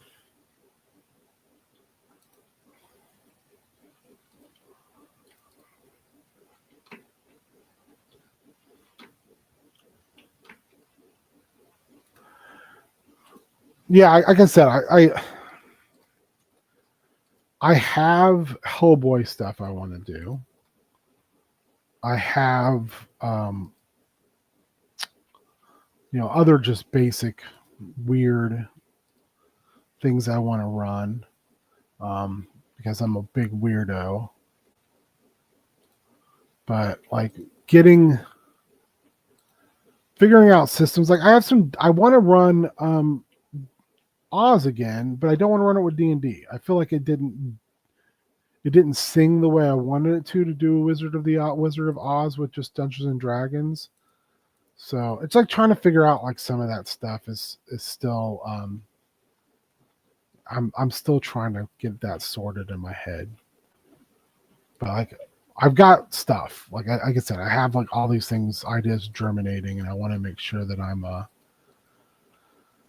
being better about like not just leaving them to die on the vine, because I think that's something that I've been really guilty of.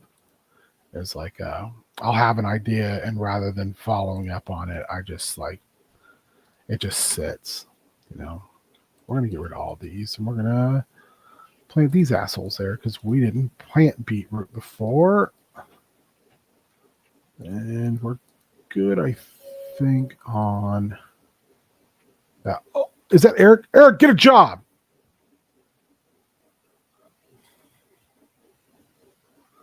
God, that guy makes me mad. Just get some work, dude.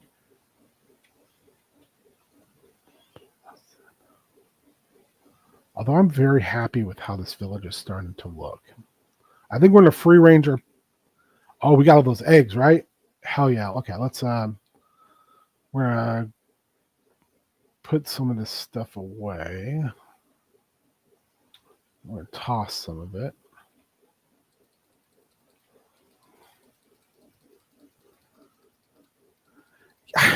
I don't, yeah, that's a good suggestion. I'm just not really sure what, I don't know. I'm being whiny for no reason. That's the problem about it. It's like I'm I'm being my own worst enemy is what I'm doing. I'm like finding every reason to not do things, which is dumb. So I need to just buckle down and make some decisions, which I'm just being lazy about.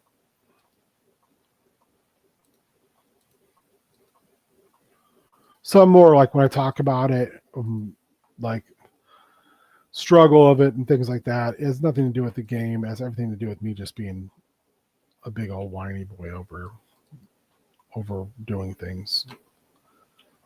Me wanting those things to work a certain way and being dishonest with myself as far as like how they should work and what I should be doing with them.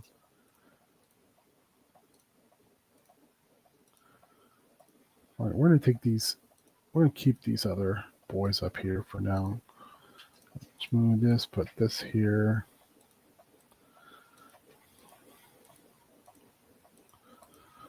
Whew. Let's go throw some eggs.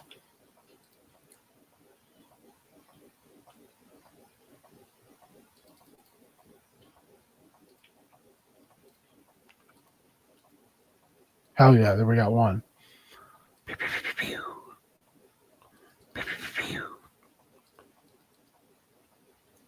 I'd like to at least get 3 more.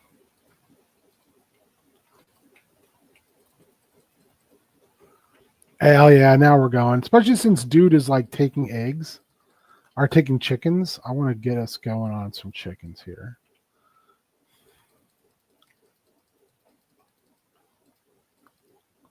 Perfect. All right, now we got a bunch of chickens going. Hell yeah. I don't know why these guys leave their doors open. Nobody's in here right now. We need to get potatoes going in earnest. What do we got here? What do we need to do? Don't want to feed any of these guys just yet because they're too little.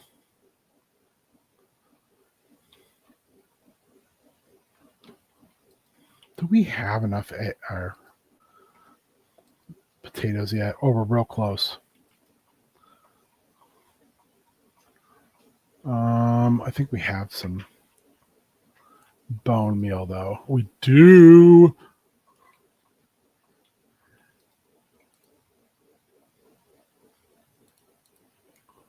Let's bone meal these boys up.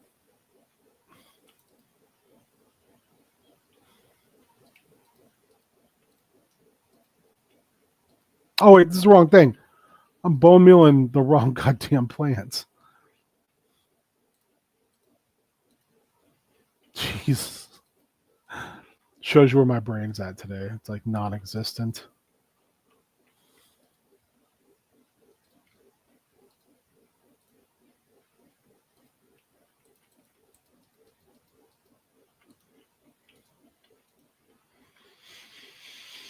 All right. So I think we got that going.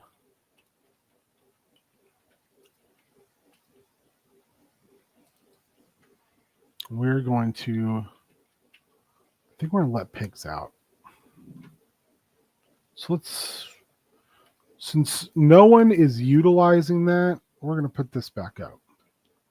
But then we're just going to do this. I'm tired of having pigs not have their freedom. Live free.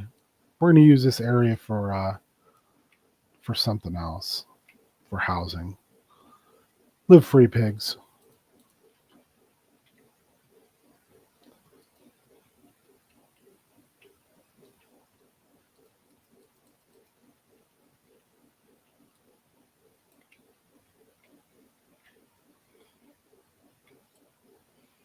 But we're going to put another building here. To be really careful because I don't want to smash pigs. Sounds, I say out loud, it sounds weird.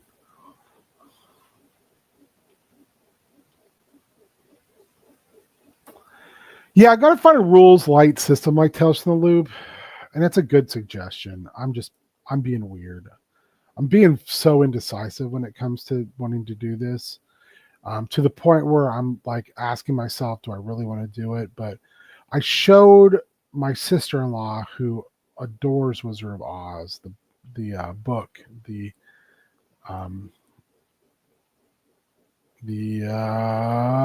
agnostic. Oh, there's a whole bunch of water in there, huh? Hmm.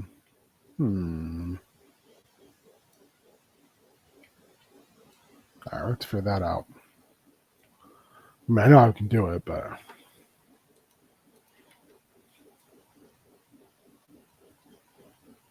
also I forgot to bring a saddle and stuff over for my zebra mount.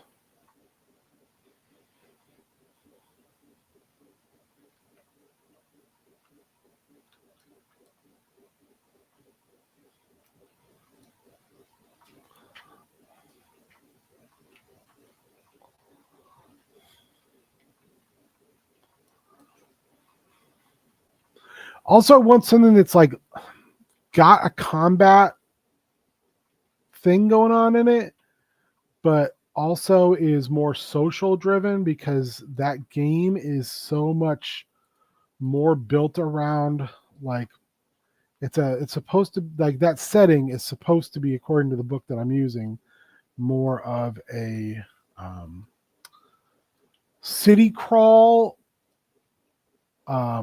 a city crawl with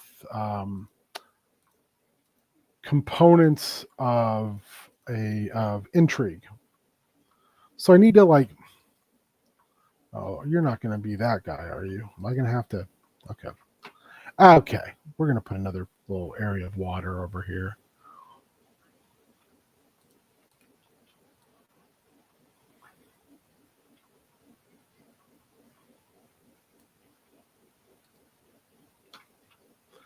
So I want to find ways. Where's my others? I want to find ways to mimic that really well. But again, I'm not doing it. Oh, I somehow didn't do that correctly. I'm struggling to find a proper way to do that right now. So, but I will. But all suggestions are always welcome. Um,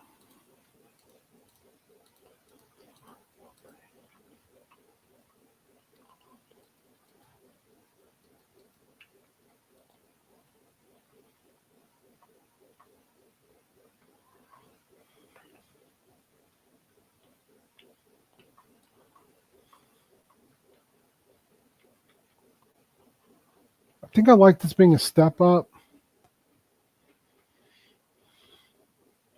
All the chickens. But I think I want to go up. I think I want this to be tall. I think I want this to be a tall boy.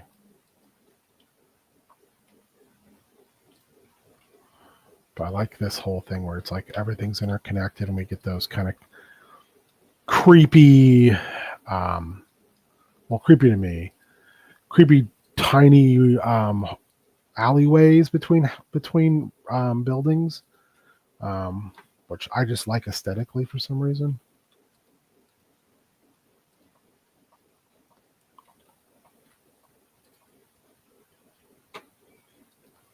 It's what I always like in my wargaming, like Warhammer and Frostgrave and all that. Is I like these weird kind of super tight hallways or alleyways that are almost like hallways.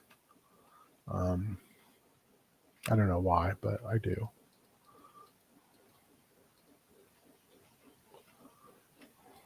Ah.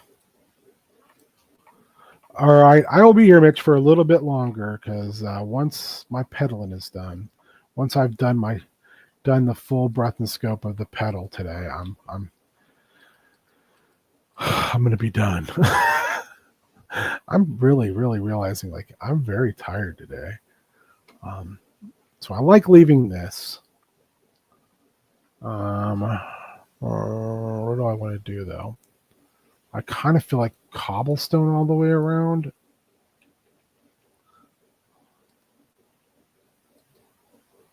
Hell yeah, more piggies. All them piggies, all them little piggy boys. That poor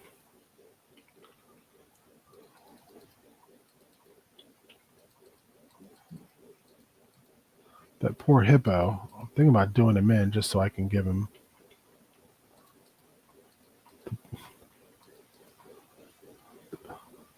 the peace in life that he, or the peace and death that he never knew in life.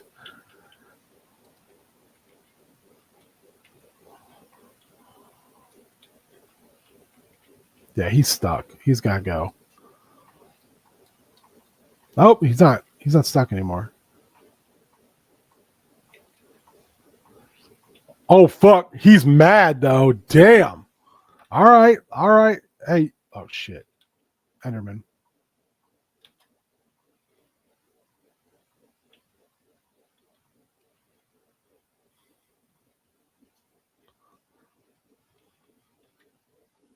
Okay. Apparently that was just a false alarm. I did not like that at all. All right, let's go. Let's go take apart a building where we finish up. We're about done. Let's dump our food. Well, we can now do this though.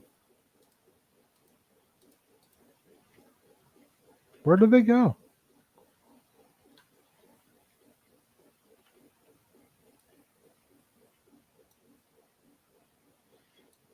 These motherfuckers.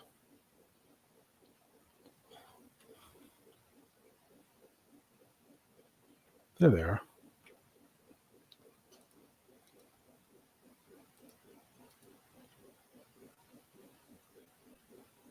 All right, now y'all can get the fuzz and.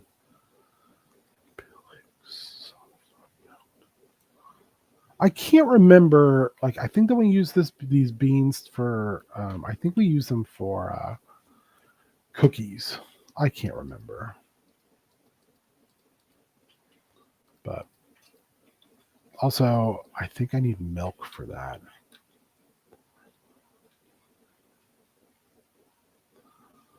Did you, Mr. Collin? You should have been. You should have been my dude, my guy. But you didn't want to. You wanted to be the butcher, which is super cool because I've got a butcher back home. Problem is, I don't have a lot of chickens either. So I'm going to. Do we have a? You do have an extra gate. I'm going to put an extra gate in the back because I don't want to deal with them hippos. They're pissed, and I. Oh, thank God. Okay, we're done. Ooh, baby. We're gonna put. We're gonna put that gate right here.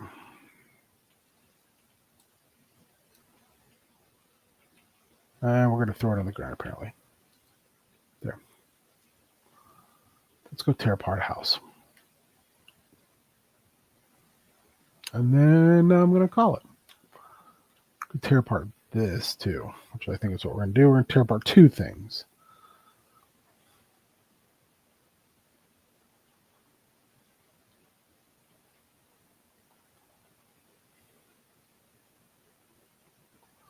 I hope that Nitwit Dude didn't take both of those stacks of potatoes, because if he did, I'm going to be very irritated. Like, maybe to the point of murdering Eric. I might put that up in the Discord. Should we murder Eric, the Nitwit, and Pedalcraft? Oh my god. Oh man, Spike's gone. That's right. I was going to open up Geldor today. I've said that like for 2 weeks straight, and I have not done it. Since I've got my Geldors sitting in their box, and that's that should probably not be legally allowed.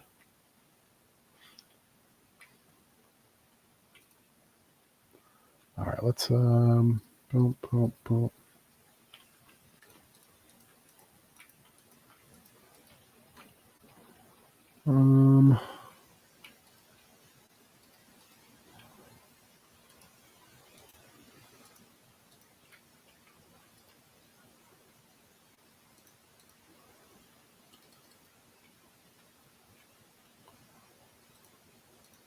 We're going to go ahead and turn you into seed. Put you there. Okay. And then we're going to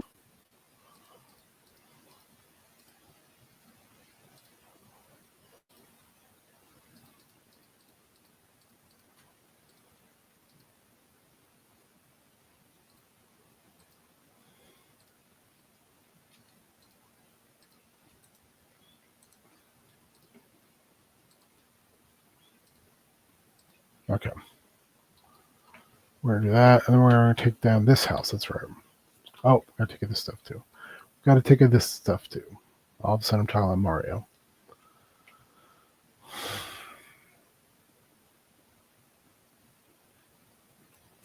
I don't think any of the villagers who did not make the transition are still alive, which sucks. But I mean, like, come on, guys. I gave you a chance. There's plenty of houses.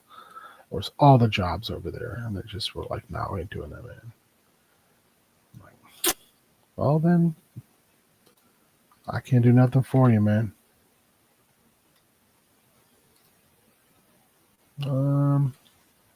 Go and grab this.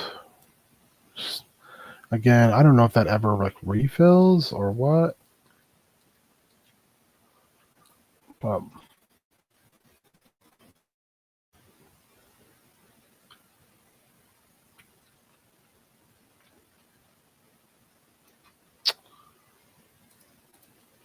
man, that stone went fast.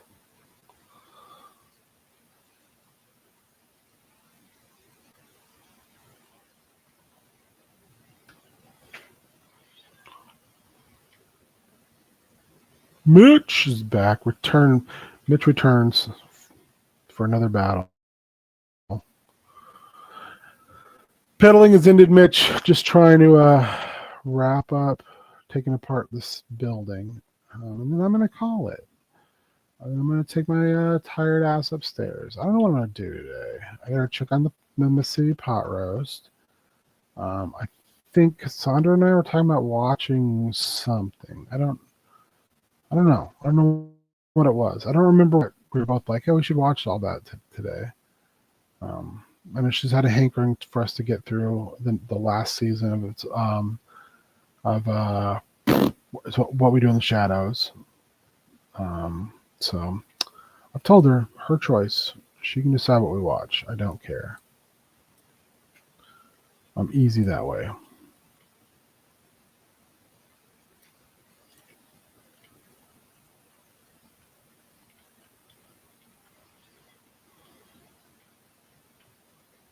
There's something that was like we should watch all this in one shot, but I don't remember what it was. Which again frustrates me that I have no memory.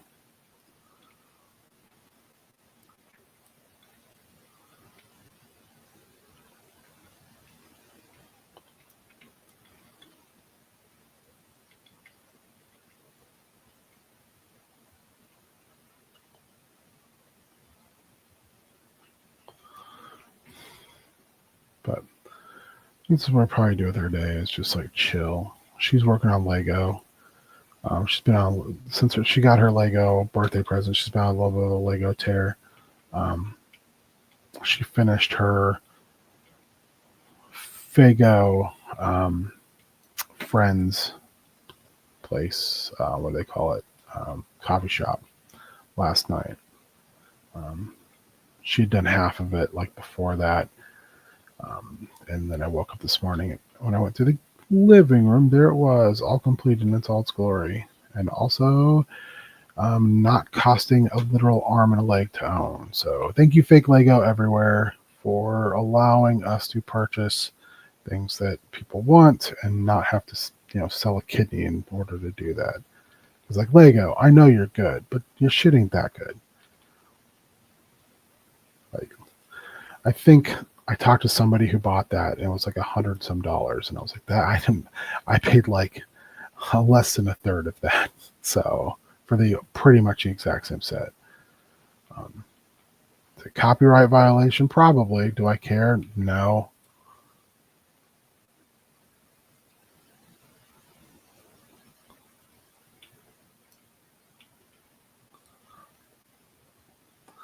So I joined Blue Sky. If people didn't know, you can find me there, King Ginger.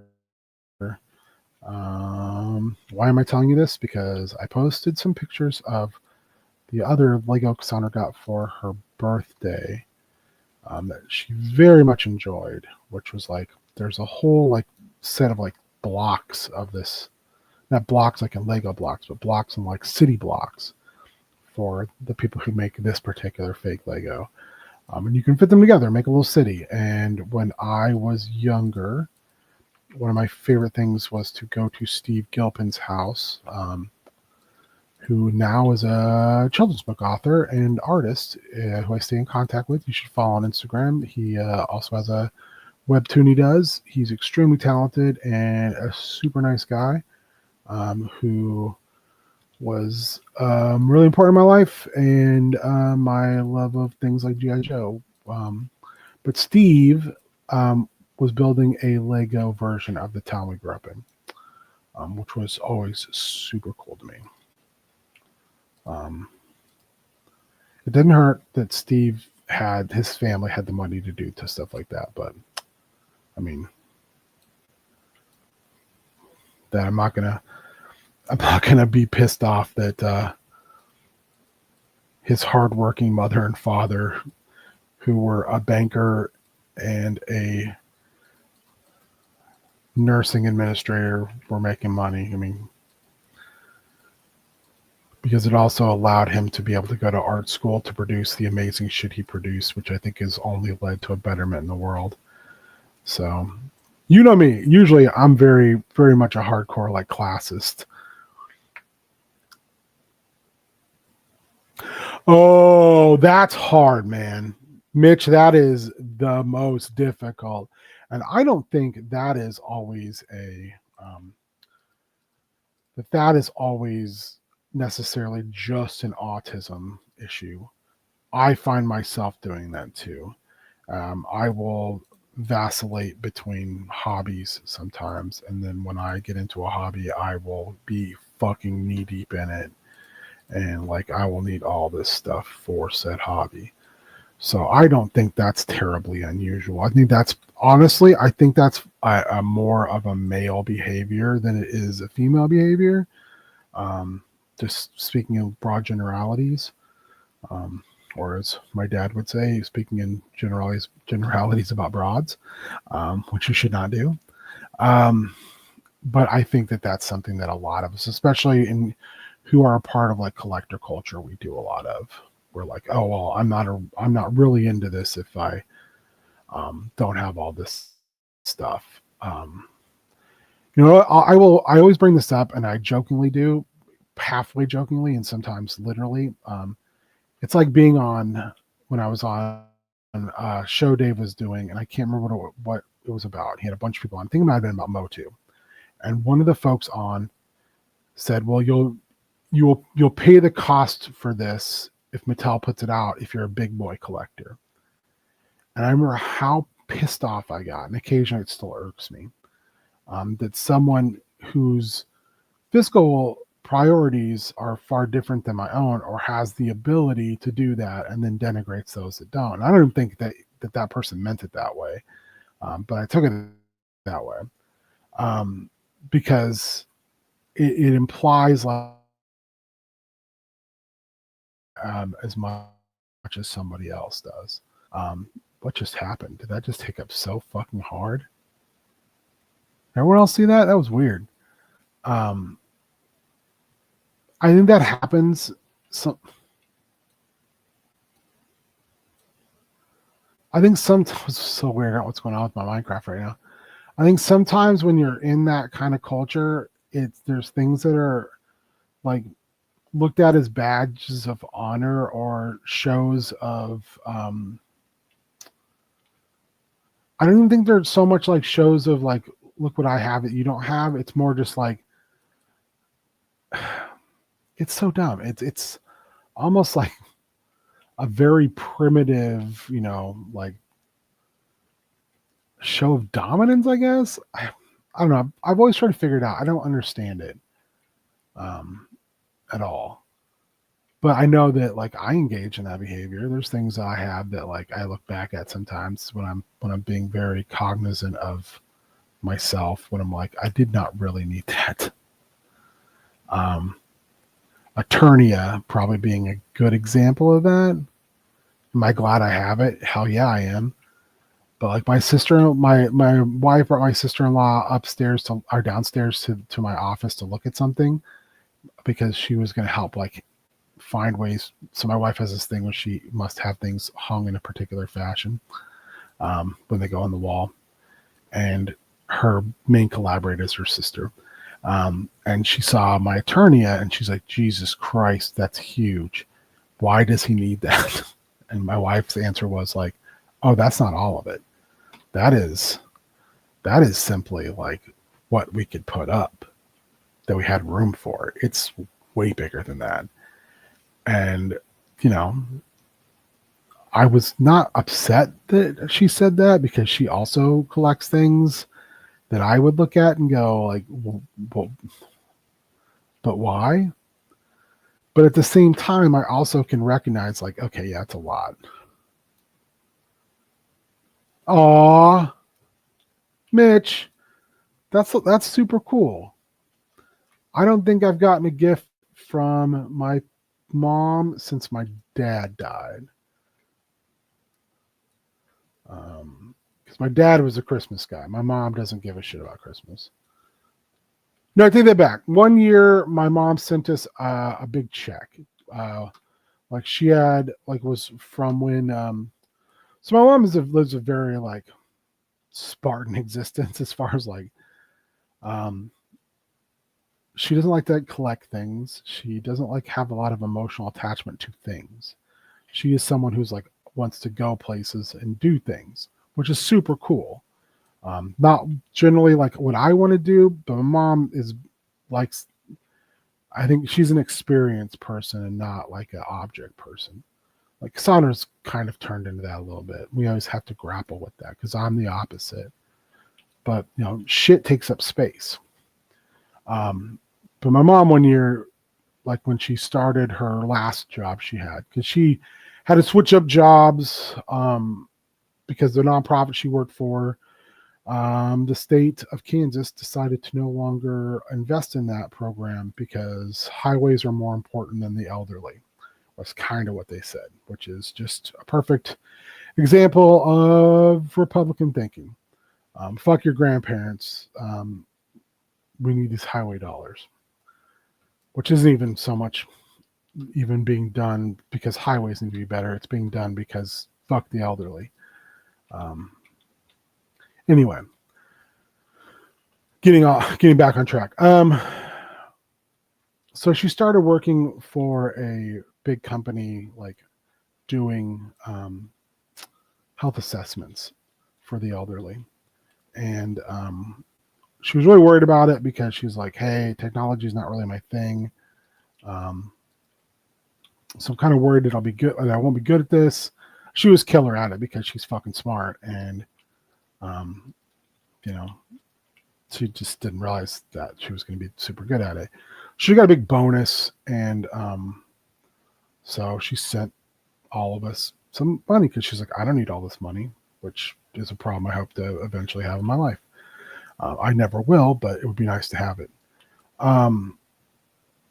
But that was like the last gift I got from her. So my thing with gifts is I send gifts. This would be the first year I don't send gifts because I just can't afford it, to my siblings and my mother. And I tell them, like, take the gifts I give you and be happy with them, because if you aren't, I will send you more gifts next year. I will punish you with gifts. And they know I'm not fucking around when I say that. So they know better than to fuck around with me on that. Like, I'm trying to be nice. Don't make me be mean in my niceness.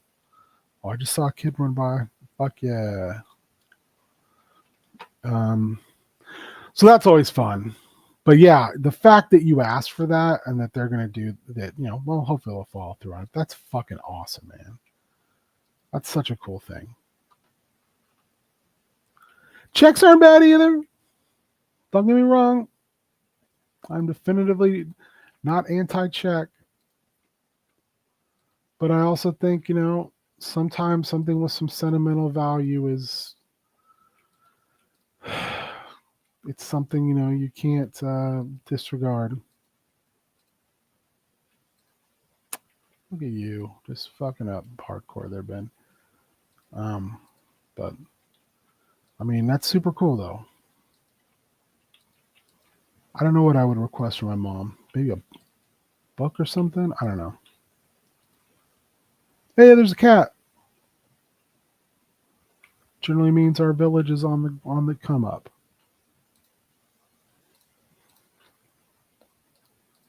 Oh, fuck you. I fucked that up so bad. All right. Well, we need to do this.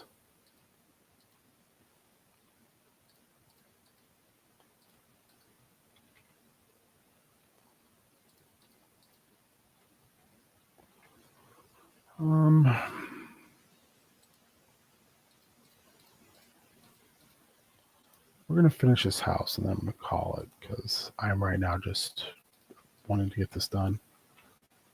I kind of like the way it looks. I said I enjoy the fact that our village has a similar vibe, but not exactly the same vibe. So we got to figure out the floor here. I'm thinking just going with planks.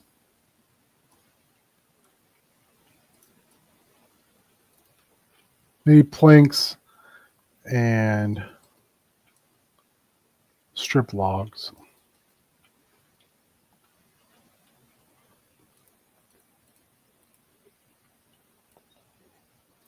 Yeah, planks and strip logs.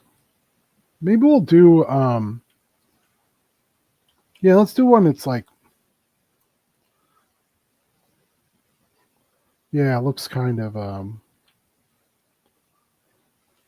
like it was just kind of cobbled together, I think. Yeah, I do love them dopamine hits though, Mitch.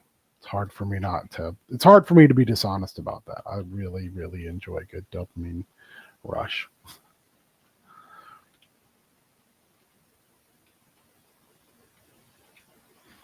But I just think it's such a cool gift because it's like, it's going to hold meaning for a really long time.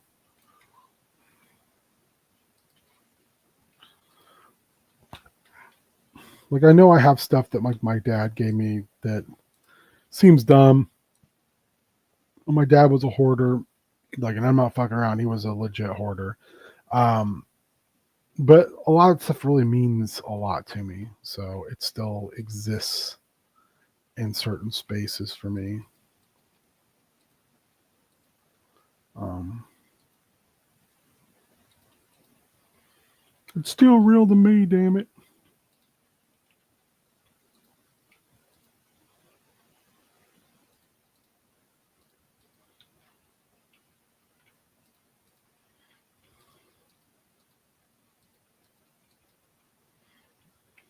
I kind of like this weird patchwork floor we got going.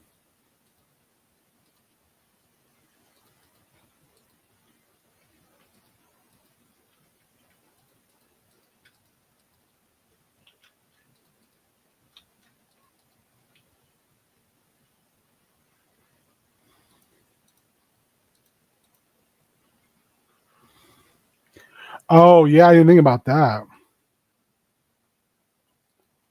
Well, I think anything like, especially when you start talking about like things, um, things that can have a sentimental value on top of having like a aesthetic value that can like spiral very quickly. Um, I know which I speak, so um, like I think with Motu for me, it's like it has just as much to do with um, like I grew up with that, and it's something that has and will remain something that fascinates me. Um, which is again something I wish I was better at explaining. I think like I think we have the things that we enjoy, and they're always going to mean a lot to us, and they should. I fucked that up again.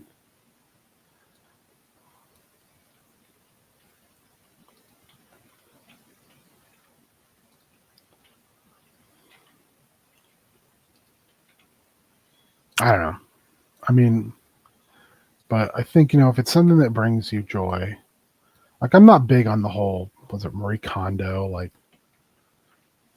you know sometimes Cassandra will get big into that like for short periods of time, and I'm like, yeah, I mean that's cool and all, Marie, but I don't give a shit. Um, I want what I want, so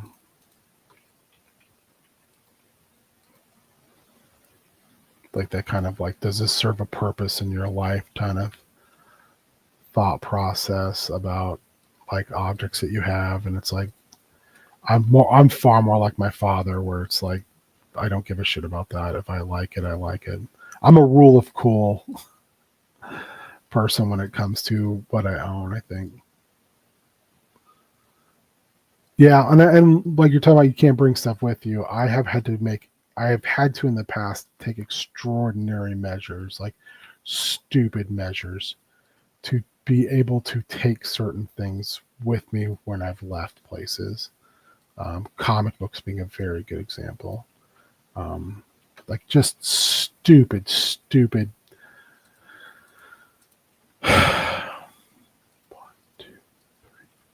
We're a couple more. Just stupid things in order to make that happen. 2, 3, 4. 1, 2, 3, 4. 2, 3, 4. So as much as I sometimes lament like not having my comics anymore, I still, I know they went to a good place. B, um, I could no longer handle that. I could no longer deal with that responsibility. Taking up all those long boxes took up so much room, and I never. This is the thing I want to get across. I talked earlier about my previous partner, my previous long-term partner, and how like I would catch shit all the time about like the things that I owned. Um, I cannot state how amazing it is to have a partner who never, ever, ever said anything negative about your collections and all that, and instead was like constantly wanting to be a part of things rather than just like be shitty about them. Um, like I don't know if I can ever express how much that meant and means, because like some of that stuff I've it's been a part of my life for as long as I can remember, and not to have somebody constantly denigrating it was really something cool. Um, so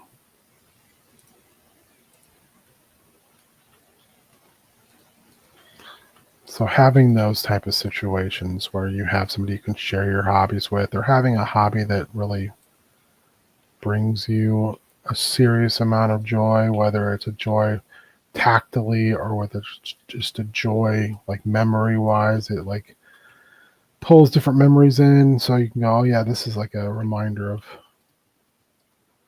these times. I mean, that's just cool.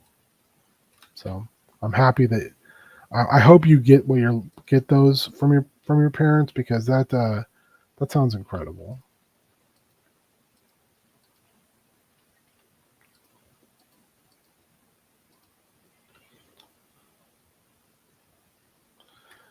And again, there's nothing wrong with things being sold.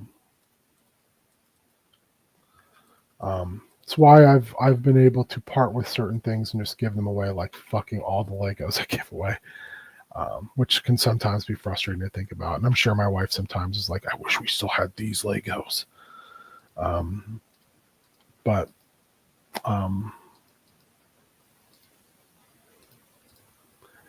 at the same time, we both recognize that it's super cool to know that we were able to give those away and have kids of friends be able to experience that joy, because the reality is neither one of us has had or came from money where Legos was a thing that we had a lot of growing up. And it's a thing when you get old, sometimes you buy the stuff you didn't have when you were a kid. um, when you have all of a sudden have disposable income. And I know that's, for me, that was definitely something I've done. Like, we weren't poor, but we also, like, my parents were very much like responsible with their money. Well, my mom was responsible with their money. But so there was definitely things that we didn't have that we wanted. But at the same time, I always say this, and this is the Christmas thing I was talking about with my dad being a Christmas guy. Um, um, we always had, you know, there wasn't a time where, like, if we were super wanting something, that it didn't just pop up somewhere. You know, like, I never got allowance when I was a kid because my dad was like, "I allow you to live here," was the shit he would say. Um, but at the same time, I never, like, if I wanted to do something and didn't have money to do it, and all my friends were doing it, I would all of a sudden I would have money. If that makes any sense. Um, so, and we had to do shit around the house constantly. We were not. I mean, you did not. No, there were no free rides at my house. Just same with I lived with my grandparents. Um, I lived with my grandparents far more than probably I would have liked to, because I would get in trouble at home, and that's where I would end up. Sometimes I lived at my friends' houses for a little bit, but my grandparents generally. But my grandpa, he didn't fuck around. You were going to do work. Um, you know, and if I did fuck around, I was going to find out. He never raised his voice. He never, like, hit. My dad was a big, like he would say back in the day, like, I never spanked my boys, but I beat the shit out of him, and he did. Never hit my sister, ever. I don't think, that was in his nature. But man, I can remember taking some significant ass whoopings from my dad.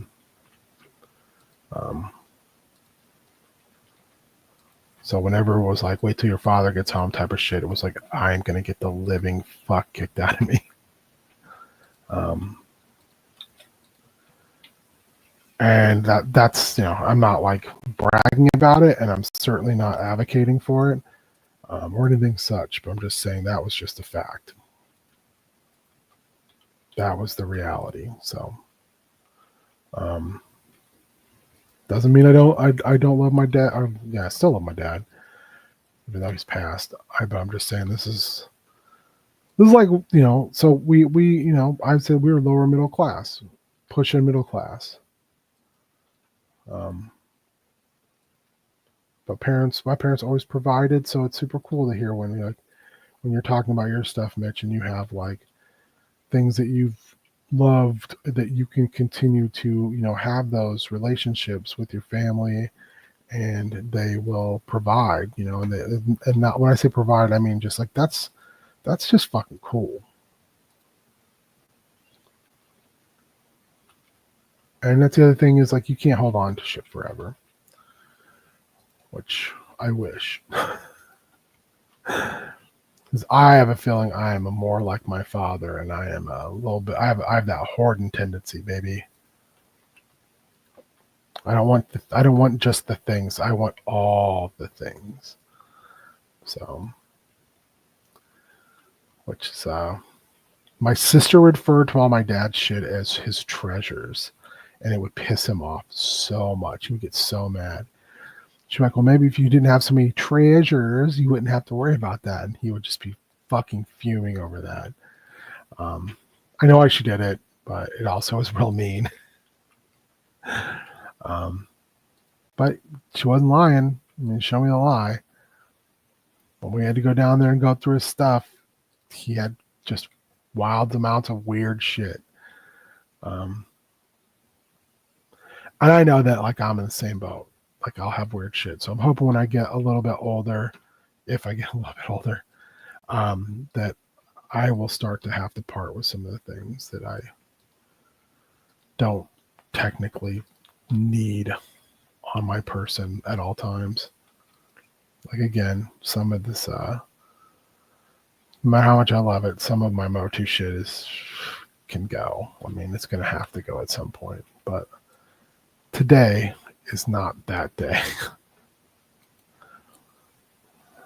And until it is, I will continue to collect because I enjoy it. It brings me happiness.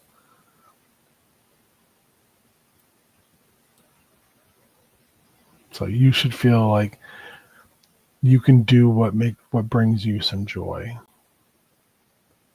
And that's why when I hear that Maria Kondo shit, I get irritated, because it's like, what if these things do bring you joy?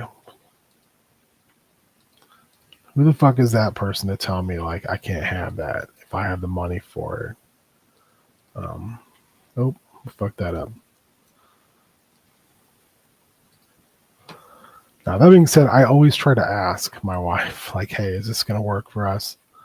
And by and large, it does. And she's far more spendthrift than I am. So that's why holidays can be difficult for her, because if I want something, generally, I will just purchase it. And she is not like that at all. Which, again, is fine. I wish that I was a little more spendthrift, like she is, but I'm not.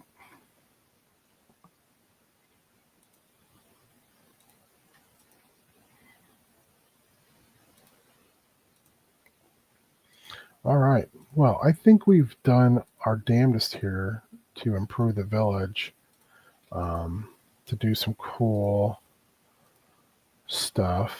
But I think I'm going to call it, and I am going to go hang out with her and chill. check on the pot roast. And I will be back here tonight for Spoop Troop, 7 o'clock Central. And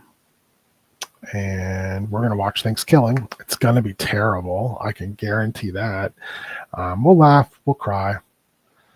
We'll hopefully do more laughing than crying. But I want to thank everybody who hung out. Mitch, you're the best. I hope that you have a good rest of your day if I don't see you tonight.